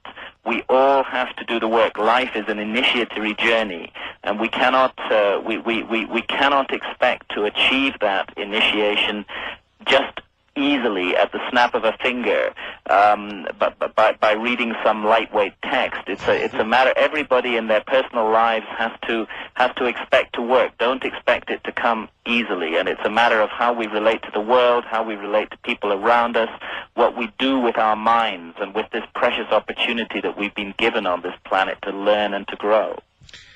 First-time caller line. You're on the air with Graham Hancock. Hello. Hello, Art. Hello, Graham. Hi. Back in the early '80s, I used to watch this television. Can I give the name? Yes. Where are you, sir? San Diego. San Diego. All right. Television preacher. Back in the early '80s, I used to watch a television preacher called Dr. Eugene Scott. Oh, yes. And he used to sit on the air for hours and read from this book called, I think it was called, The Secrets of the Great Pyramid. Mm-hmm. And a book which purported that the passages in the Great Pyramid were sort of like a calendar that sort of pre-recorded modern history. Could you expound on that? Well, I'm suspicious of the notion which has been expressed in some rather badly researched, in my view, that specific modern events, such as, for example, the Great Depression and other events in the 20th century, have in some way been prefigured by the angles of certain passages inside the Great Pyramid. I don't think the geniuses who created the Great Pyramid, the spiritual geniuses who created that, were particularly interested in predicting the ups and downs of the modern economy. I think that their focus was spiritual. I think there is a sense in which the Great Pyramid is a prophetic device, and which it is, and in which it is bringing to a focus today the energies of millions of people around the world. And I think that it was always designed to do that. But no, I don't think that it specifically predicts particular events. I think that, as a matter of fact, I don't think that any destiny is carved in stone. I think we make our own destiny as we go along, and we always confront crossroads, and we always have to make choices. And the fundamental choice in the world today is the choice between good and evil. And all the ancient texts say that evil exists in the world, and that God could not prevent evil from existing in the world, but that mankind was created with the power of choice, that we have the power to choose between good and evil. We have the power to choose the destiny that will confront us. And for that reason, I reject the notion that the Great Pyramid is specifically prophetic of particular events in our century. Regarding current social behavior, Graham, my hopes are not met by my observation of current reality. We live in dark times. Yes.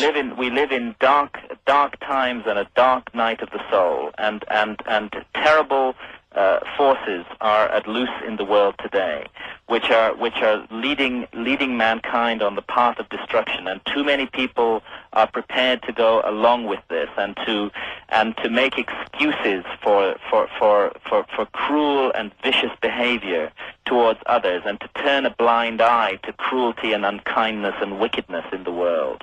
And this is a terrible mistake that we are making. One thing that the ancient Egyptian texts make absolutely clear is that in the life beyond death there is a reckoning, and that we will confront with absolute clarity and truth the consequences of our own actions, and also of what we failed to do during life.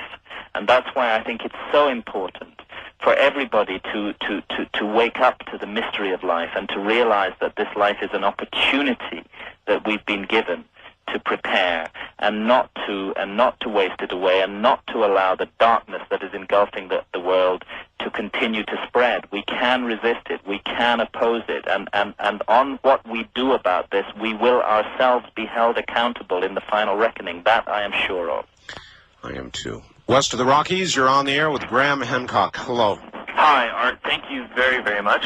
My name is David. I'm in Eugene, Oregon. Yes, David. And I must say, in a world full of people who use fear to motivate, you are a true soldier because you use courage and knowledge to guide us, and I appreciate that. Thank you. And for Graham, I've been to the pyramids in Chichen Itza, and I was about 15. That was 10 years ago, and my father took me and my sister. And regardless of how they were built or what their tolerances between stones are, you have to realize that it took a great passion from a great many people to want to build these things and want to put them there for some reason. And all I can say is that you have to look forward and you have to realize that there is a reason for their knowledge. Let me see. No, you're absolutely correct. These, when you go to these monuments with an open mind, as you clearly did, it becomes immediately apparent that you are looking at works of transcendent skill and beauty and spiritual power.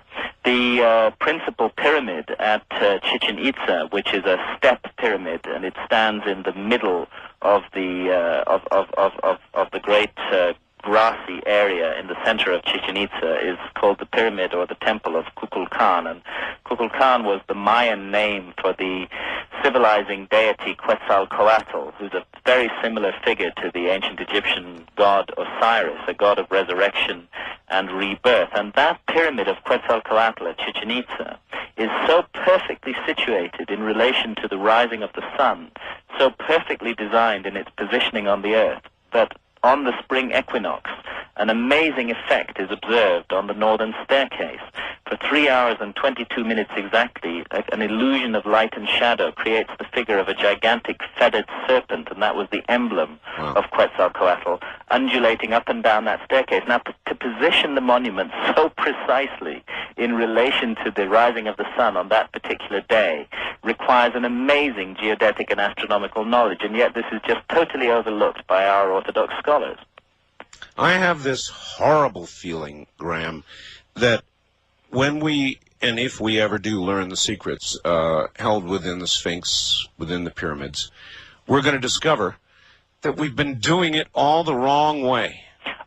I'm sure you're right, Art. I really completely agree with you on this. I think we've been doing it all the wrong way for 2,000 years.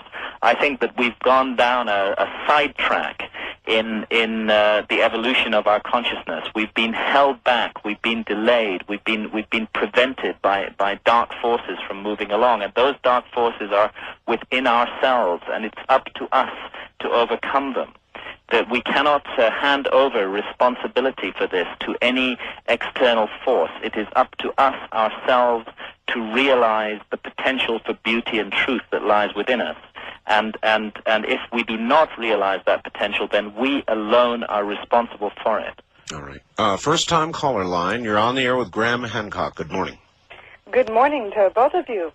Where are you, pray tell? I am in Portland, Oregon. Okay. And I had a question for Mr. Hancock, and that is my now 10-year-old son will be traveling with his grandmother November of '97 with John Anthony West. Oh, wonderful! They're going to go to Egypt with John? Yes. Well, they'll have a marvelous journey because John has the deepest and most profound and beautiful knowledge of the mysteries of ancient Egypt. Yes, and I've seen his video on his theories of that area as well. Yes. But my question to you was, I'm looking for information that my son, who's now 10, who will then be 12, that he can look at and gather knowledge about that is a truer sense of the history of Egypt. Because after listening to you and listening to my grandmother, your textbook is not necessarily what the history of Egypt is about. And what you read in textbooks is definitely not what the history of Egypt is about. The standard Egyptological textbooks are extremely misleading, and they falsify the story of this wonderful civilization. Right. And I'm really glad I had the opportunity to get through, because I had a question about some of your books and wondering how technical are they? Well, I find I give many talks, public talks at bookshops and at conferences, and I find that many young people attend those talks, and I frequently got through to people of under 10 years of age, and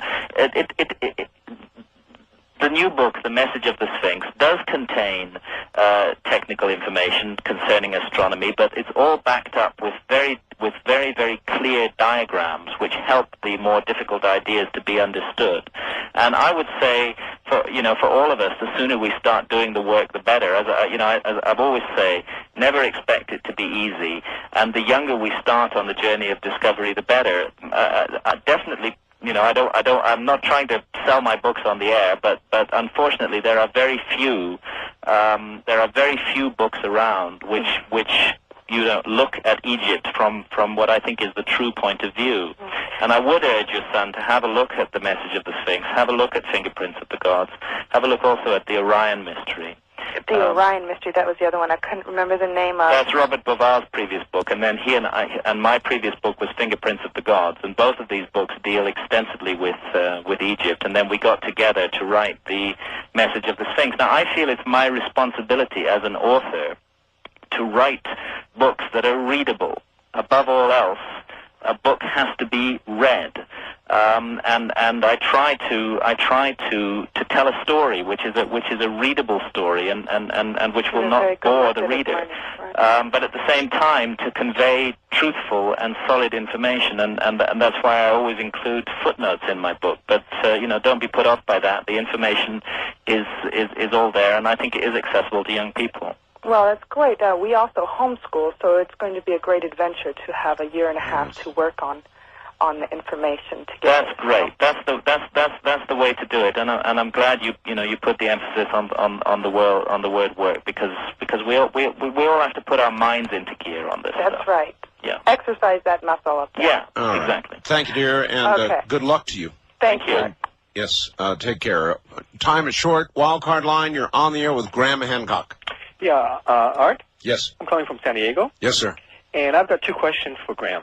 All right. The first question I have is that how do you think the Islamic fundamentalists of Egypt will react if they find out what's going on at Giza, especially with the discoveries that could be discovered there? All right, that is a good question. Graham?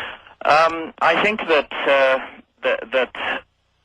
there is this curious political background to what is happening in Egypt, which needs to be taken very carefully into account. There is, unfortunately, in extremist Islam, a tendency to believe that anything which precedes the Quran is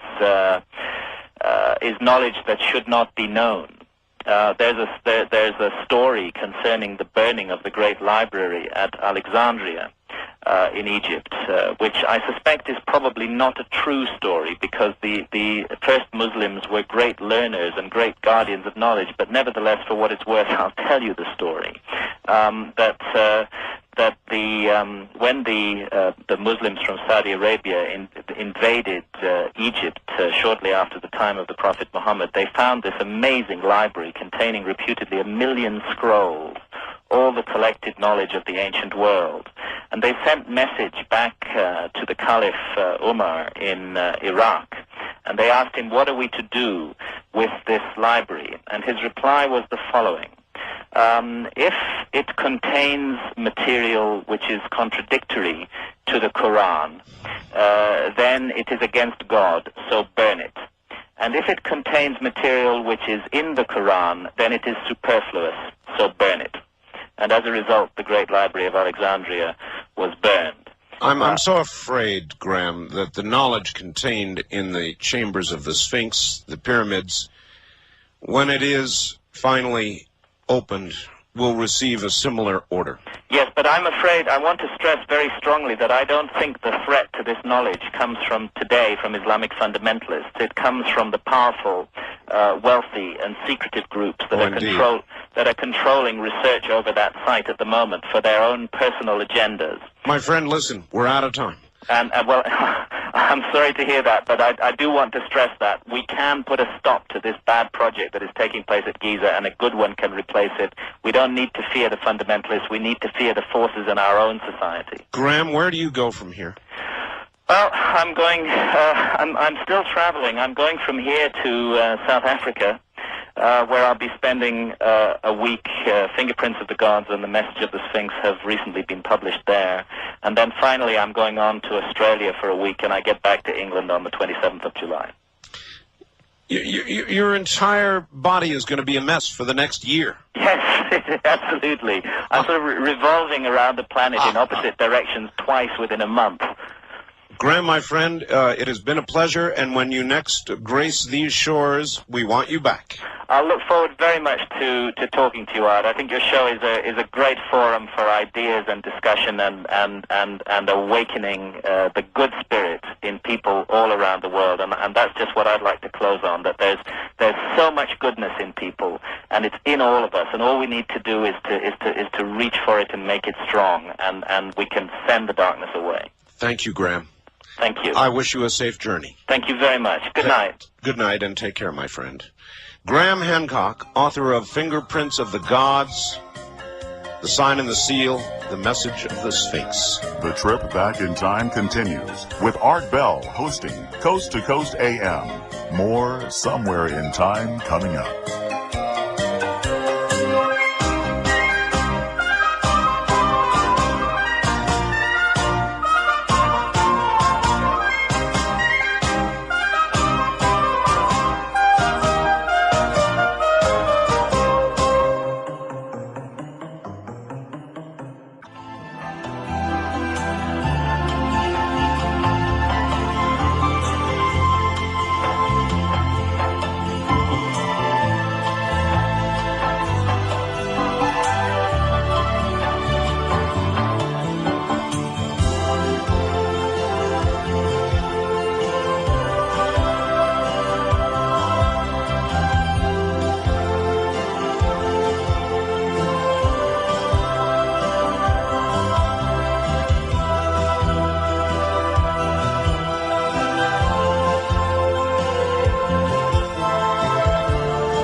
Somewhere in Time with Art Bell continues, courtesy of Premier Networks. Well, I don't know how you follow that. I have no idea how you follow that. So we will do it with open lines.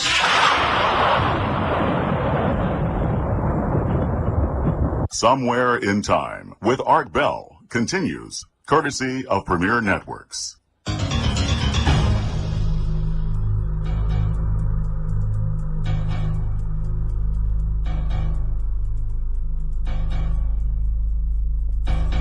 Now, during the time that I was on the air, the following cleared the wire. Dear Art, get a load of this. The news report between your program segments just reported a story of a cat that was choking on its own collar, went to the phone, hit the button for speed dialing 911. The emergency operators got a recording of a cat choking and squealing over the phone. Paramedics arrived and saved the cat's life. They played the tape of the cat on the news, and it was horrific and heart-wrenching. You could almost hear the cat saying, "I'm choking." That's incredible. That's from Fritz in Petaluma, California. Absolutely amazing story. Amazing. I'm going to repeat one more time for those of you who would like to get involved in the tragedy occurring at Giza. If you would like it investigated, urge 60 Minutes to get hold of Graham Hancock.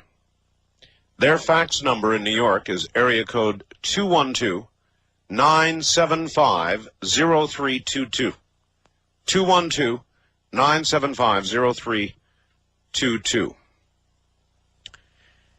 We're trying to get the latest coordinates on the hurricane. Last I heard, it was due to come on shore in a matter now of hours. It is weakened. Last I heard, 80-mile-an-hour winds. That may have changed. Due to come on shore in the morning, this morning, between Myrtle Beach and Charleston, possibly. Any of that is subject to change. We don't know. If you're in the affected areas, watch your butt. AIDS researchers have ended a global conference holding out hope that the very powerful new drug treatments we now have might offer a cure for the deadly disease that has infected now 28 million people. They have actually been able to drive the virus to zero, to the undetectable range. It is an expensive process. Perhaps not for Americans, at about $15,000 per year. For the rest of the world, it is. It brings very, very serious questions to mind about what we can and should do, and the morality of withholding because of the cost treatment. Big, horrible debate in Congress yesterday. Almost seems like part of the quickening. Barney Frank, homosexual Barney Frank, the representative, Democrat, in a big fight with the Representative Steve Largent, all about marriage of homosexuals, gays, and it was not a pretty thing to watch. There's going to be a vote in Congress today. We'll see how it turns out. Then there was a brawl, what appeared to be a racial brawl, more quickening news as far as I'm concerned, after the fight at Madison Square Garden in New York. Riddick Bowe declared the winner. But punch after punch after punch below the belt, the whole thing then erupting at the end of the fight into a sort of a racial brawl in the audience. It was horrible. Horrible. Not to me an indication that anybody should be opening any of the chambers below the Sphinx just yet. My inclination, I've got a lot of material here. My inclination is to just open the phone lines, let you guys have it. I've got a fax here from the co-founder of the Michigan Militia Corps. And I'm tempted to read it, except that it'll just lead to more quickening. I'll probably read it. But right now, what I think I'm going to do is go to the lines. Listen to you folks. So here we go. East of the Rockies, you're on the air. Good morning. Well, good morning. I'm in Lubbock, Texas. Lubbock, Texas. Yes. Very good. Art, in the Bible it says, in my Father's house are many mansions. It does say. If it were not so, I would have told you. I think everything is set up by God Almighty. He probably has many people bigger than we are to move stones around or anything he wants done. Yeah, that's a good guess. We have flat underestimated God because we've been glorifying in ourselves so much that we haven't reached out to bigger things. It's true. We may have, you're exactly right, ma'am. Thank you. As I told Graham, I have this horrible feeling that we've been going, when we open all this, if we do, we're going to find out that we've been 90 degrees from whatever path is described in those chambers. And I guess we'll find out, won't we? God, what a fascinating 3 hours. It's going to be a while before I absorb all of that. I'm going to have to sit down and re-listen to all of that myself. First time caller line, you're on the air. Hi. Yeah, hi, good evening, Art. Good evening. I wanted to say something about the chambers underneath the Sphinx.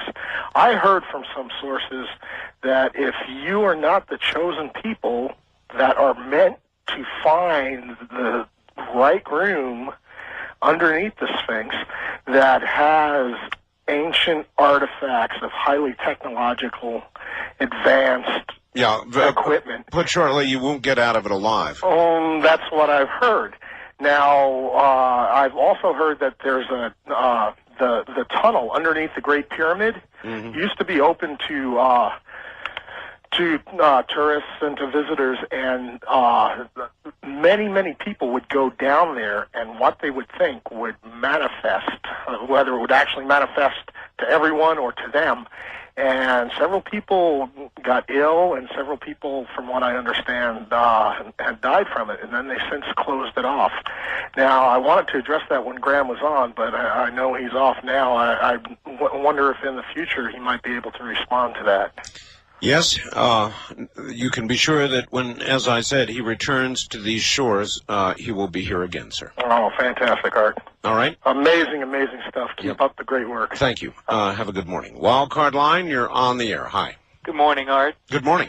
I hate to be the one to tell you this, but somebody has to. The man that you had on is a complete, total psychobabble pushing fraud. No, that's what I think you are. Now, I think you are a psychobabble, complete, just a radical idiot. Number one, he said ancient Egypt had no slaves. Give me a break.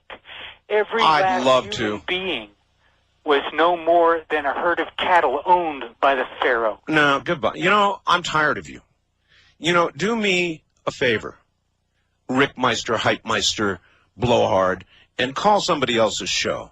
I don't mind an intelligent discourse, but I'm tired of your foul language couched in somebody else's language. I'm tired of your foul attitude.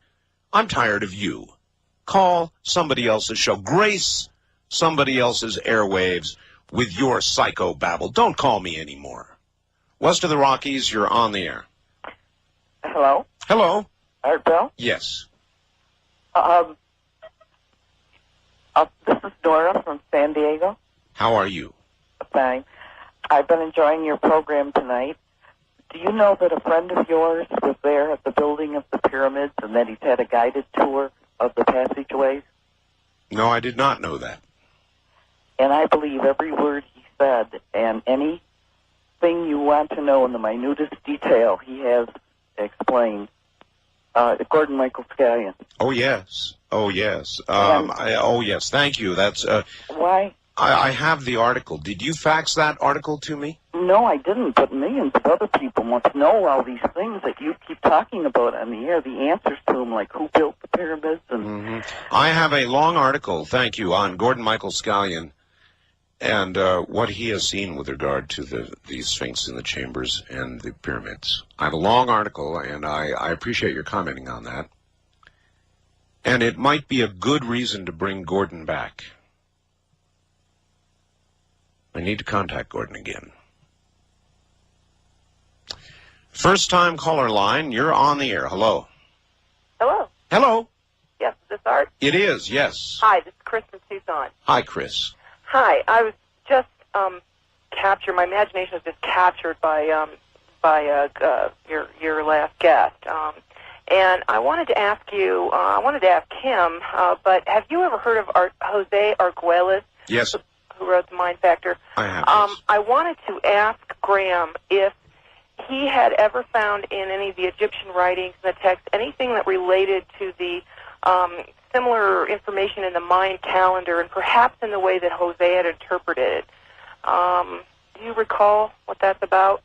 No, I'm sorry, and of course I could have kept Graham here probably for the next year. Yeah, right. And so, but he's back in New York. It's 20 after 5 now, and so I had to let him go. Next time he comes back, we will ask. Okay, and he'd be a great guest, Jose Arguelles, if you could get him. All right. Thank you. Thank you, and have a good morning. West of the Rockies, you're on the air. Hello.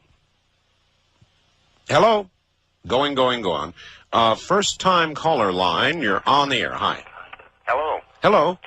I haven't heard you mention anything about this, and I was just wondering about the energy. You know, there was 10, 15 years ago, there was a big thing about pyramid energy. And I've experimented with it, and I found there is an energy to it. It's quite subtle, but it's there. I believe that to be so, and perhaps magnified with the size of what you have at Giza.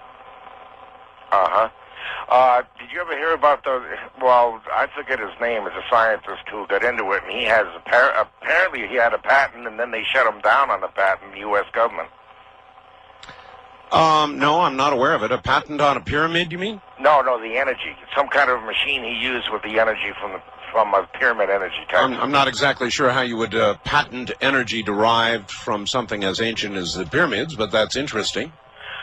Yeah. Have you ever gotten into that at all, much? No, sir, I have not. Oh. It is a tempting area of investigation, though, and I thank you.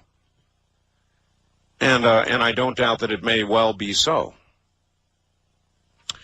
All right, east of the Rockies, you're on the air. Hi. Hello there. Hi. Hi. Yeah, this is Dick from Andover, Minnesota. Hi, Dick. Yeah, it was a little different. You had Wayne Green on talking about, what was it, Bob Bell or something like that? Or oh, what? You had Wayne Green on before, and he was talking about this guy that invented that machine for zapping your blood? Yes, Okay, Bob Beck, that's who it was. Yes. You ever had him on, or can you get him on? Yeah, I think I probably can get him on, and he'd be a good guest. Bob Beck, yes. I'd be really interested in that. You made one little mention about he put it on his head and he grew hair. I don't recall that. Oh, I remember it. I got it on the tape. Okay. Well, you're I think a lot of people would be interested in that. Growing hair? Yes. Well, I think the intent of the machine was far more serious, but... but, you know... Yeah, I mean, if you need hair, fine. Any port in a storm, you know? Any port in a storm. Look, all right, thank you. You know, a lot of people worry about their hair, and I wonder why that is, says he who still has a full head. At 51, I'm lucky. So I guess if I was losing it, I would certainly feel a different way. And, you know, it's funny, I talked to my wife, and of course myself, I have a mustache, and it's graying out now. I'm beginning to get gray hairs in it. Yes, indeed. And then I listened to my lovely wife, who has very long hair, and every now and then she will say, "Look, a gray hair." And she used to pluck them from her head, and I finally talked her out of it, and I said, "Look, let it occur naturally. It'll be beautiful, and it will." I have this, she doesn't wear makeup, my wife never wears makeup. All au naturel, and I feel the same way about hair. I think it's rather beautiful. There's nothing so horrible about the aging process. It simply is a sign of transition, nothing to fear. In fact, it holds its own natural beauty. Now, I don't know if that communicates anything to you. Maybe it sounds like, as Hypemeister Gerhardt, now banned forevermore from this show, would say, psychobabble, but it is indeed the way I feel. West of the Rockies, you're on the air. Hi. Hello, Art? Yes, sir.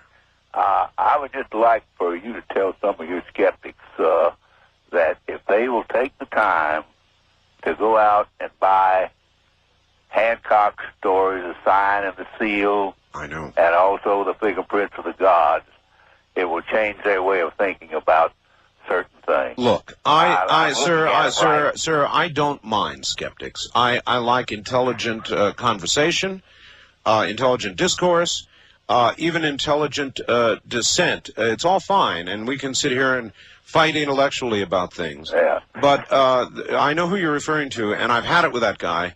I'm not putting up with that kind of stuff anymore. Skeptics, fine. Idiots, not. Right. No. He's a pain in the neck. I'll tell you. I just listened to him. That's the first time I've ever heard him tonight. I listen to you every now and then, and I had never heard of Graham Hancock until I listened to your program. It's been about 3 weeks ago, and I went right out and got the books, and I haven't got The Secret of the Sphinx yet, but I intend to get it. The Message of the Sphinx, actually. What? It's actually called The Message of the Sphinx. The Message of the Sphinx. That's right. Mm-hmm. Yeah. Where are you, by the way? I'm in Freeland, Washington. That's in the San Juan Island on Whidbey Island. Oh, yes, way out there. Well, you know, what Mr. Hancock had to say may have been many things, but one thing it sure as hell wasn't was psycho-babble. Yeah. I appreciate your call. Thank you very much. First-time caller line, you're on the air. Hi. Hello there. Going once. Going twice. Okay. Are you there? Yeah. Go. How you doing? This is All right, well, I don't know what that was, but I'm not listening. East of the Rockies, you're on the air. Hello, Art Bell. Hi. This is the Kansas Conservative. Yes, sir. Hey, I just listened to what you said about your wife's getting gray hair. Yeah. She doesn't have to. I started turning white when I was 23. Yep. And now I'm getting it back to its natural color, but I'm not dyeing it. How are you doing it? It's a copper shortage. In other words, minerals. You got it. I'm taking colloidal minerals that contain copper, and I'm beginning to grow dark hair again. Are you also taking colloidal silver? Oh, yes. Yes. Yes, I've heard a lot of good things. But again, you know, take all the silver and copper you want. The time is going to come when your hair is going to get gray. I mean, the aging process is a degenerative process. It's not necessarily the end of everything. It's just eventually going to be the end of you.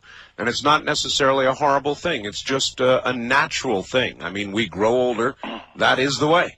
What I originally called in for while Paul Graham was there, I know we don't quote the Bible on your show. You but talk we can about paraphrase it. Yes, you can.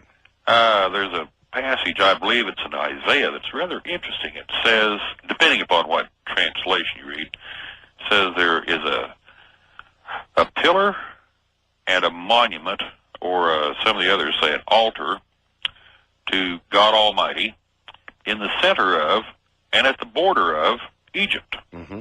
Now, most people assume they're talking about a pillar on one border and a monument over in the center someplace. But interestingly enough, there's Upper and Lower Egypt.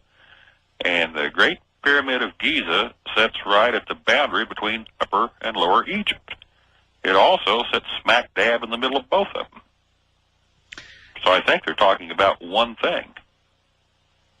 One of the things that struck me during that whole interview was his belief in reincarnation, followed by his statement with regard to the way he feels about the Sphinx and the whole Giza area, the pyramids, that it is in effect an alarm clock for mankind, that we are meant to be at about this time to learn the knowledge that is within, but that when we do, it will reveal to us that we've been doing it all the wrong way. Wouldn't surprise me a bit. Yeah, it wouldn't surprise me a bit either. And not to glorify the guy who's sat in that little cabin and blew people up who are involved in technology. You know, but it's quite a cabin. Yeah, quite a cabin. All right, thank you very much for the call, sir, and have a good morning.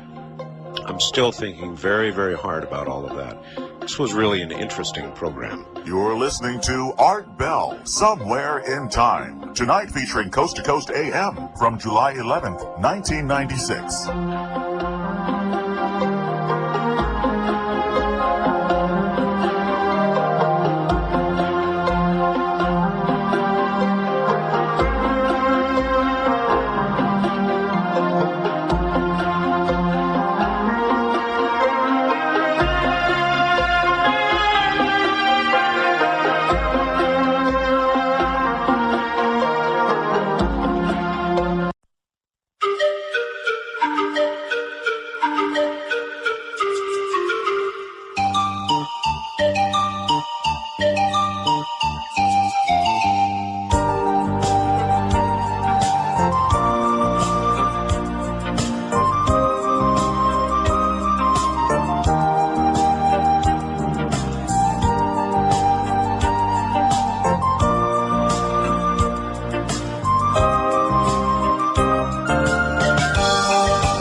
Somewhere in Time. Tonight featuring Coast to Coast AM from July 11th, 1996. This story just sent to me, I can't say story, sent to me by fax, Art. On the last news break, there was a report about hundreds of sharks invading the Sea of Bengal, I guess, actually, Sea of Bengal. Gathering in packs, the sharks turned over a boat and ate the fishermen aboard. Holy cow, Monty and Maui. So, has anybody else seen that report? My, oh my. Why would hundreds of sharks gather, turn a boat over, and eat the occupants? I'm telling you, we are cursed to live in interesting times, are we not? West of the Rockies, you're on the air. Hi. Hi, how are you? I'm okay, sir. I've been listening to your show for a couple of months. I kind of found it accidentally. Listen, I just wanted to say a couple of things real quick. Sure. You know, I'm a devout Republican for some unknown reason.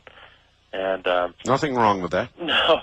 Well, the thing is, I've been... kind of hard times, but... That's for sure. Yeah. You know, but the thing is, I was listening to... They've had some stuff on C-SPAN, and I was listening to these independents talking. And I was kind of like their viewpoints, but the thing is that I feel that's unfair about the system is that these little guys that make sense to you never get in the limelight. Well... You know, they're not getting the exposure. There's fair. Well, look, there's fair and there's fair. Next Wednesday, I'm going to have Harry Brown on. He has been nominated as the Libertarian presidential candidate, and he's going to be on the program, and he will make sense to you. Now, you say it's not fair because they never get the limelight. You know, if an idea is powerful enough, and if the time is right, you know, the timing really is everything, and enough American people believe and embrace an idea, then it can happen. And the only reason it hasn't happened yet is because the two main centrist bodies of thought embrace pretty much the center, a little to the left and a little to the right, generally, of center. And then, of course, there's people like the idiot that I knocked off here a while ago who are, you know, way out at the fringe. But they, though they may seem to at times dominate talk radio, or some of it, not here, you know, the main bodies of thought are slightly conservative or liberal from center. And that's the truth. Now, that's why generally you end up with a nominee of one or the other of those bodies of thought, or political parties, if you will. It's not magic. It's just the way it is. It's the system that we have to deal with. Yeah. Well, you know, another thing that I wanted to also bring into the light, too, I haven't heard anybody standing on the American Indian issue. You know, everybody seems to care. I'm Cherokee Indian, and I noticed that a lot of these other people, they don't care what's going on here in our country, you know, to the Native Americans, and everyone seems to be concerned with the world around us. You may want to listen tomorrow night. I may have, really? I may have, I stress may have, a very unusual event tomorrow night. Maybe. Okay. Robert Morning Sky, who is a Native American, may be here. And maybe not. I don't know. I've had a communication from him. He's a very interesting individual. So if you're interested in things Native American, don't miss it. He is said to possibly be holding the final Hopi prophecies. He may be my guest tomorrow night. We'll see. Well, I've been listening to you every night, so I'll tune in tomorrow night. Maybe I'll get in another call. Maybe you will. Thank you for the calls. Hey, great. Thanks a lot, Art. Take care. I don't know. We'll see about that. Wildcard line, you're on the air, top of the morning. How you doing? Well, I'm doing. Great show tonight. Thank you. I sent you a fax before about the coral cap. I don't know if you got it in time. I think not. Okay, well, I'm calling from Florida. There's a place down here in Miami called the Coral Castle. You're in Miami? I'm in Fort Lauderdale. Fort Lauderdale, okay. There's a place down here called the Coral Castle, and it's a two-story structure, and it was built by this very slight man from Latvia in the early part of the century. And it was just cut out of slabs of coral. And it's a two-story structure with a wall of coral completely around it. And there's one slab, which is a revolving door, which you can just push with your finger and turn it. And the thing must weigh about several tons. Interesting. Yeah, and it was supposedly built totally with blocks and tackles and primitive tools. Mm-hmm. And they tell you when you're going through the tour here that this fellow knew the secrets of the Egyptians or whoever who built the pyramids.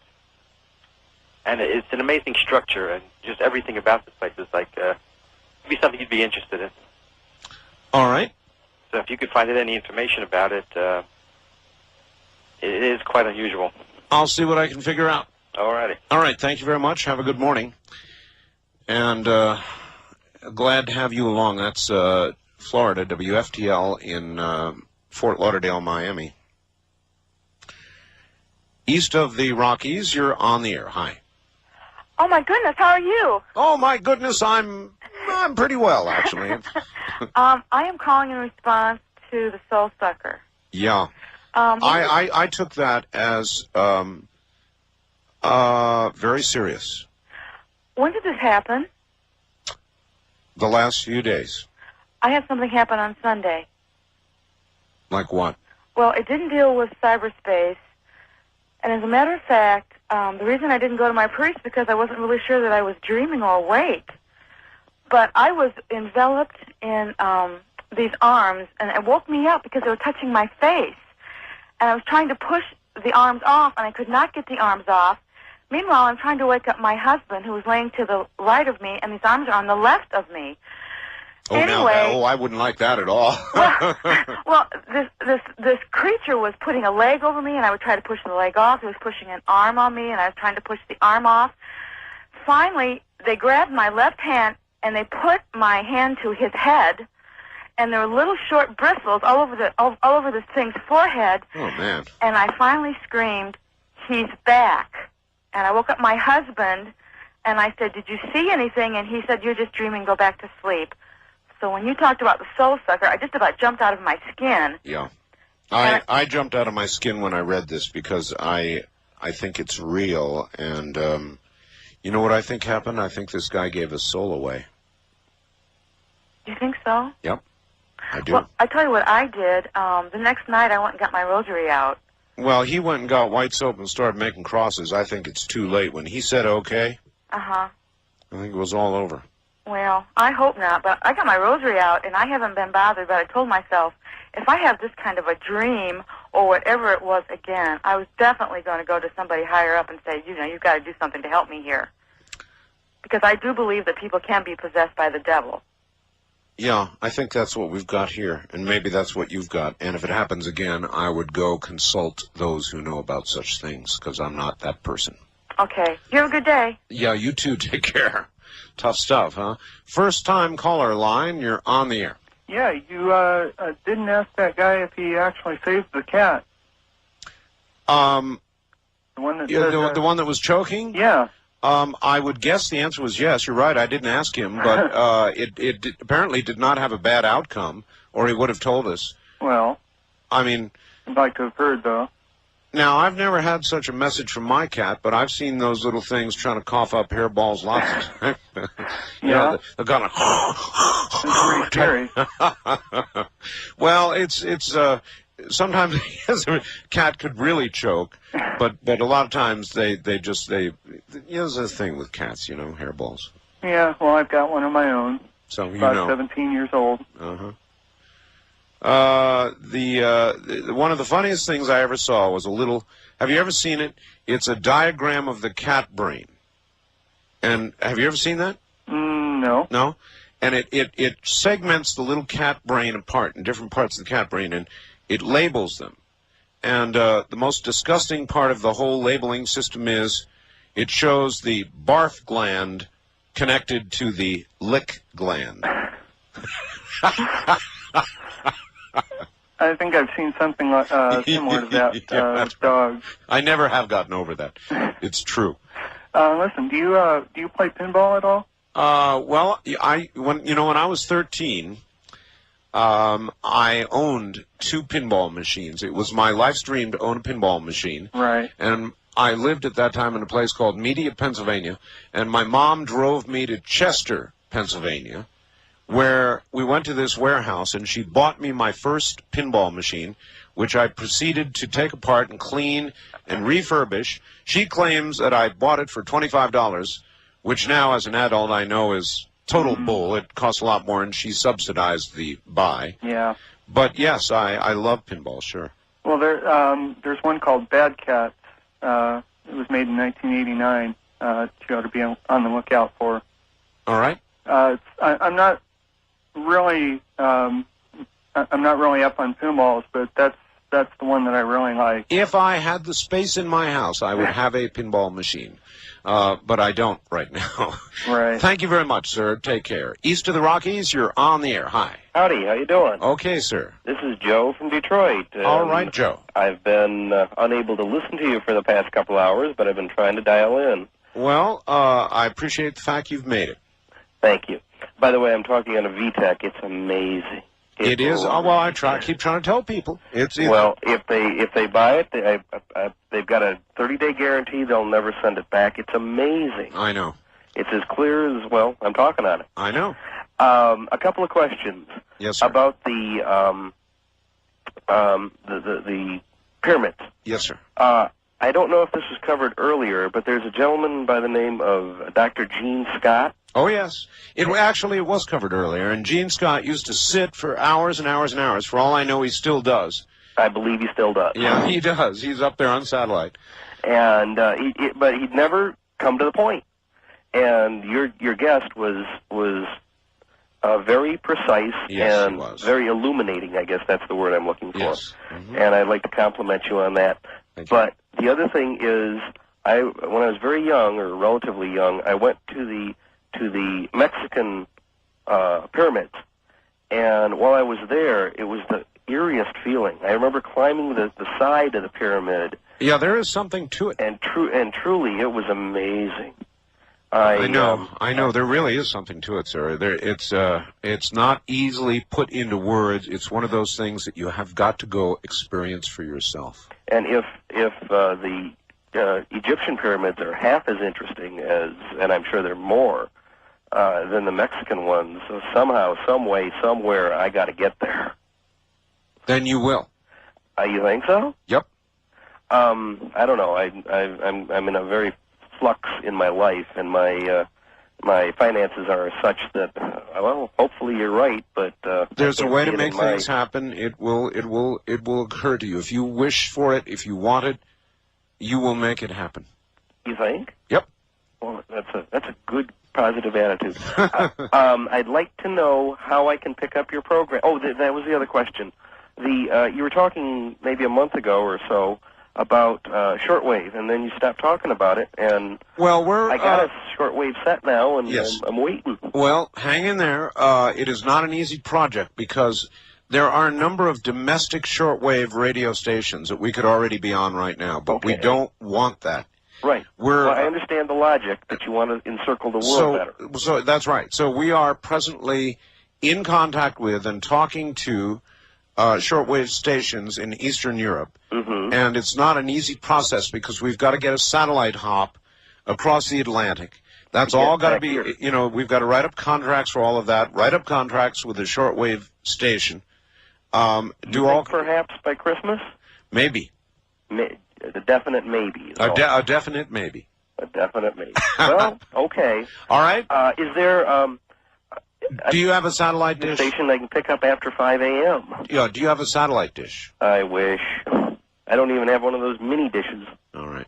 No, there isn't right now if you're in Detroit. Yeah, that's the problem. I'm in Detroit, Dearborn, basically Detroit. Well, give WJR a call. They could carry a bit more of the show. Well, that'll only... I got that covered from Cleveland and New York. 3 WES and New York. WHAM. And sometimes New York comes in better than Cleveland. It's kind of surprising. Well, that's the ionosphere for you. I got to run, sir. Okay. Well, thanks again. You have a great show, and I'll keep listening. All right. Take care.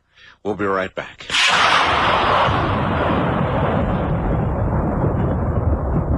You're listening to Art Bell, Somewhere in Time. Tonight featuring Coast to Coast AM from July 11th, 1996.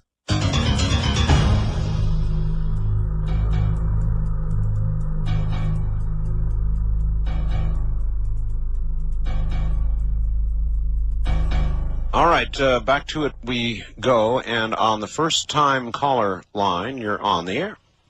Hello. Hi. Hi. Art? Yes. This is Tony in Portland. Yes, sir. Quickly, a couple points. Morningstar, when you have him on, yes, could you ask what the name of the individual he claims is running things from behind the scenes? Well, that'll be a natural question, I suppose, yeah. And then, look, I don't guarantee. I want to be careful here because I don't guarantee I'm going to have him on. Sure. He sent me a fax and said he'd be willing to come on, and I will call him today. And then also Dale and Jim Birkeland. Yes. They've both been to Egypt and asked them about their tales. It's absolutely fascinating. Oh, really, Jim Birkeland? Yes. I will do that. Depend on that. Stan Dale also. Okay. I mean, they've both been there, and they both have absolutely fascinating tales. All right. I will ask them. You'll get a kick out of it. Bye. Okay, bye-bye. Take care. West of the Rockies, you're on the air. Good morning.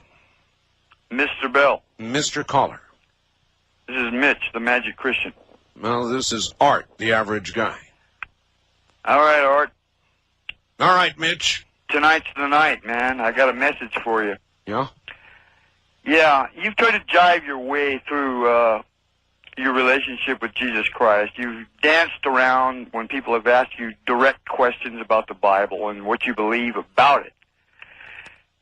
You said, yeah, I've read the Bible 2 or 3 times. Well, you know, tonight's the night. If you let me finish, I'm going to box you in, man. No, I'm not going to let you box me in. Well, then hang up on me now. Okay, goodbye. Wildcard line, you're on the air. Hi, Art. Yes, sir. This is Mark in Decatur. Hi, Mark. I wanted to mention about Bob Dole and his NAACP invitation. Yes. I think from what I'm hearing, you may have been getting things a little bit wrong. Did I? I understand that he said he had a scheduling conflict. Is that about right? Well, one thing that basically, yes, what I heard was that he had been invited the day before the invitation. He received it. Yes. And he said, no, I can't make it that time. How about another time? I think it was his reaction to the questioning that followed it that probably got him in a little bit of trouble. Okay. And that's Bob Dole's problem so far. In other words, not so much what he does, but how he does it and the manner in which he responds to questioning about it. It's like the way Couric went after him, or the way he went after Couric, more likely. Yes. That's the problem he's having. Mm-hmm. Well, this whole thing is becoming very discouraging to me. Yeah, it is. It's discouraging and depressing early on here. But maybe we can take a bright look at it and say it can't get much worse. Well, I hope not. I appreciate your call, sir. Okay, thank you. It is depressing to talk about, and that's the best thing you can hope, that it can't get much worse.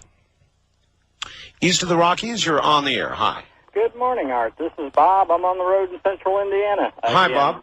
Yes. I'll be real brief. I know you're coming up on break here. Looks like we've got another sign of the apocalypse. Did you hear what happened in Madison Square Garden this morning? Yes, sir. Wow. I know. Isn't that incredible? Yeah. Isn't that incredible? I know. And there was something else I wanted to mention, too. All this bickering and fighting over gay marriages. Yes, sir. You know what comes after that, though, don't you? Gay divorces. Gay divorces. I suppose that would be true. In a civil contract that can be made, it can be broken as well, huh? There you go. It's true. There you go. And, you know, who gets custody of the Judy Garland albums, you know? Jeez. Goodbye. All right, have a good one. Yeah, we'll see you later. There's going to be a big fight, I'm sure, in the House. Well, maybe the big fight's over and the big vote is about to occur. On the first-time caller line, you're on the air. Hello. Hello, Art. How are you this morning, sir? I'm just fine. Great. Listen, just a curiosity point. I live up here in Reno. Yes, sir. There is a Reno News Review paper that just came out on the 10th. Uh-huh. It talks about the security officers down in Area 51, which doesn't exist, we all know that, just joined a union. Well, that would be a union that doesn't exist, too, Exactly, I guess. exactly. I thought maybe if you'd like a copy of it, I will put one in the mail to you. Wackenhut Local Number 1, huh? Yep, that's it. That's it. Listen, my friend, you're going to get the honors tonight. You know what the honors are? Well, I don't, but what are we going to do? We're going to say goodnight, America. Well, good night, America, wherever you are. All right. Yeah, that's right, wherever you are. A moving target, I suspect. From the high desert, where it's drizzling but beautiful, I'm Art Bell. Good night, America.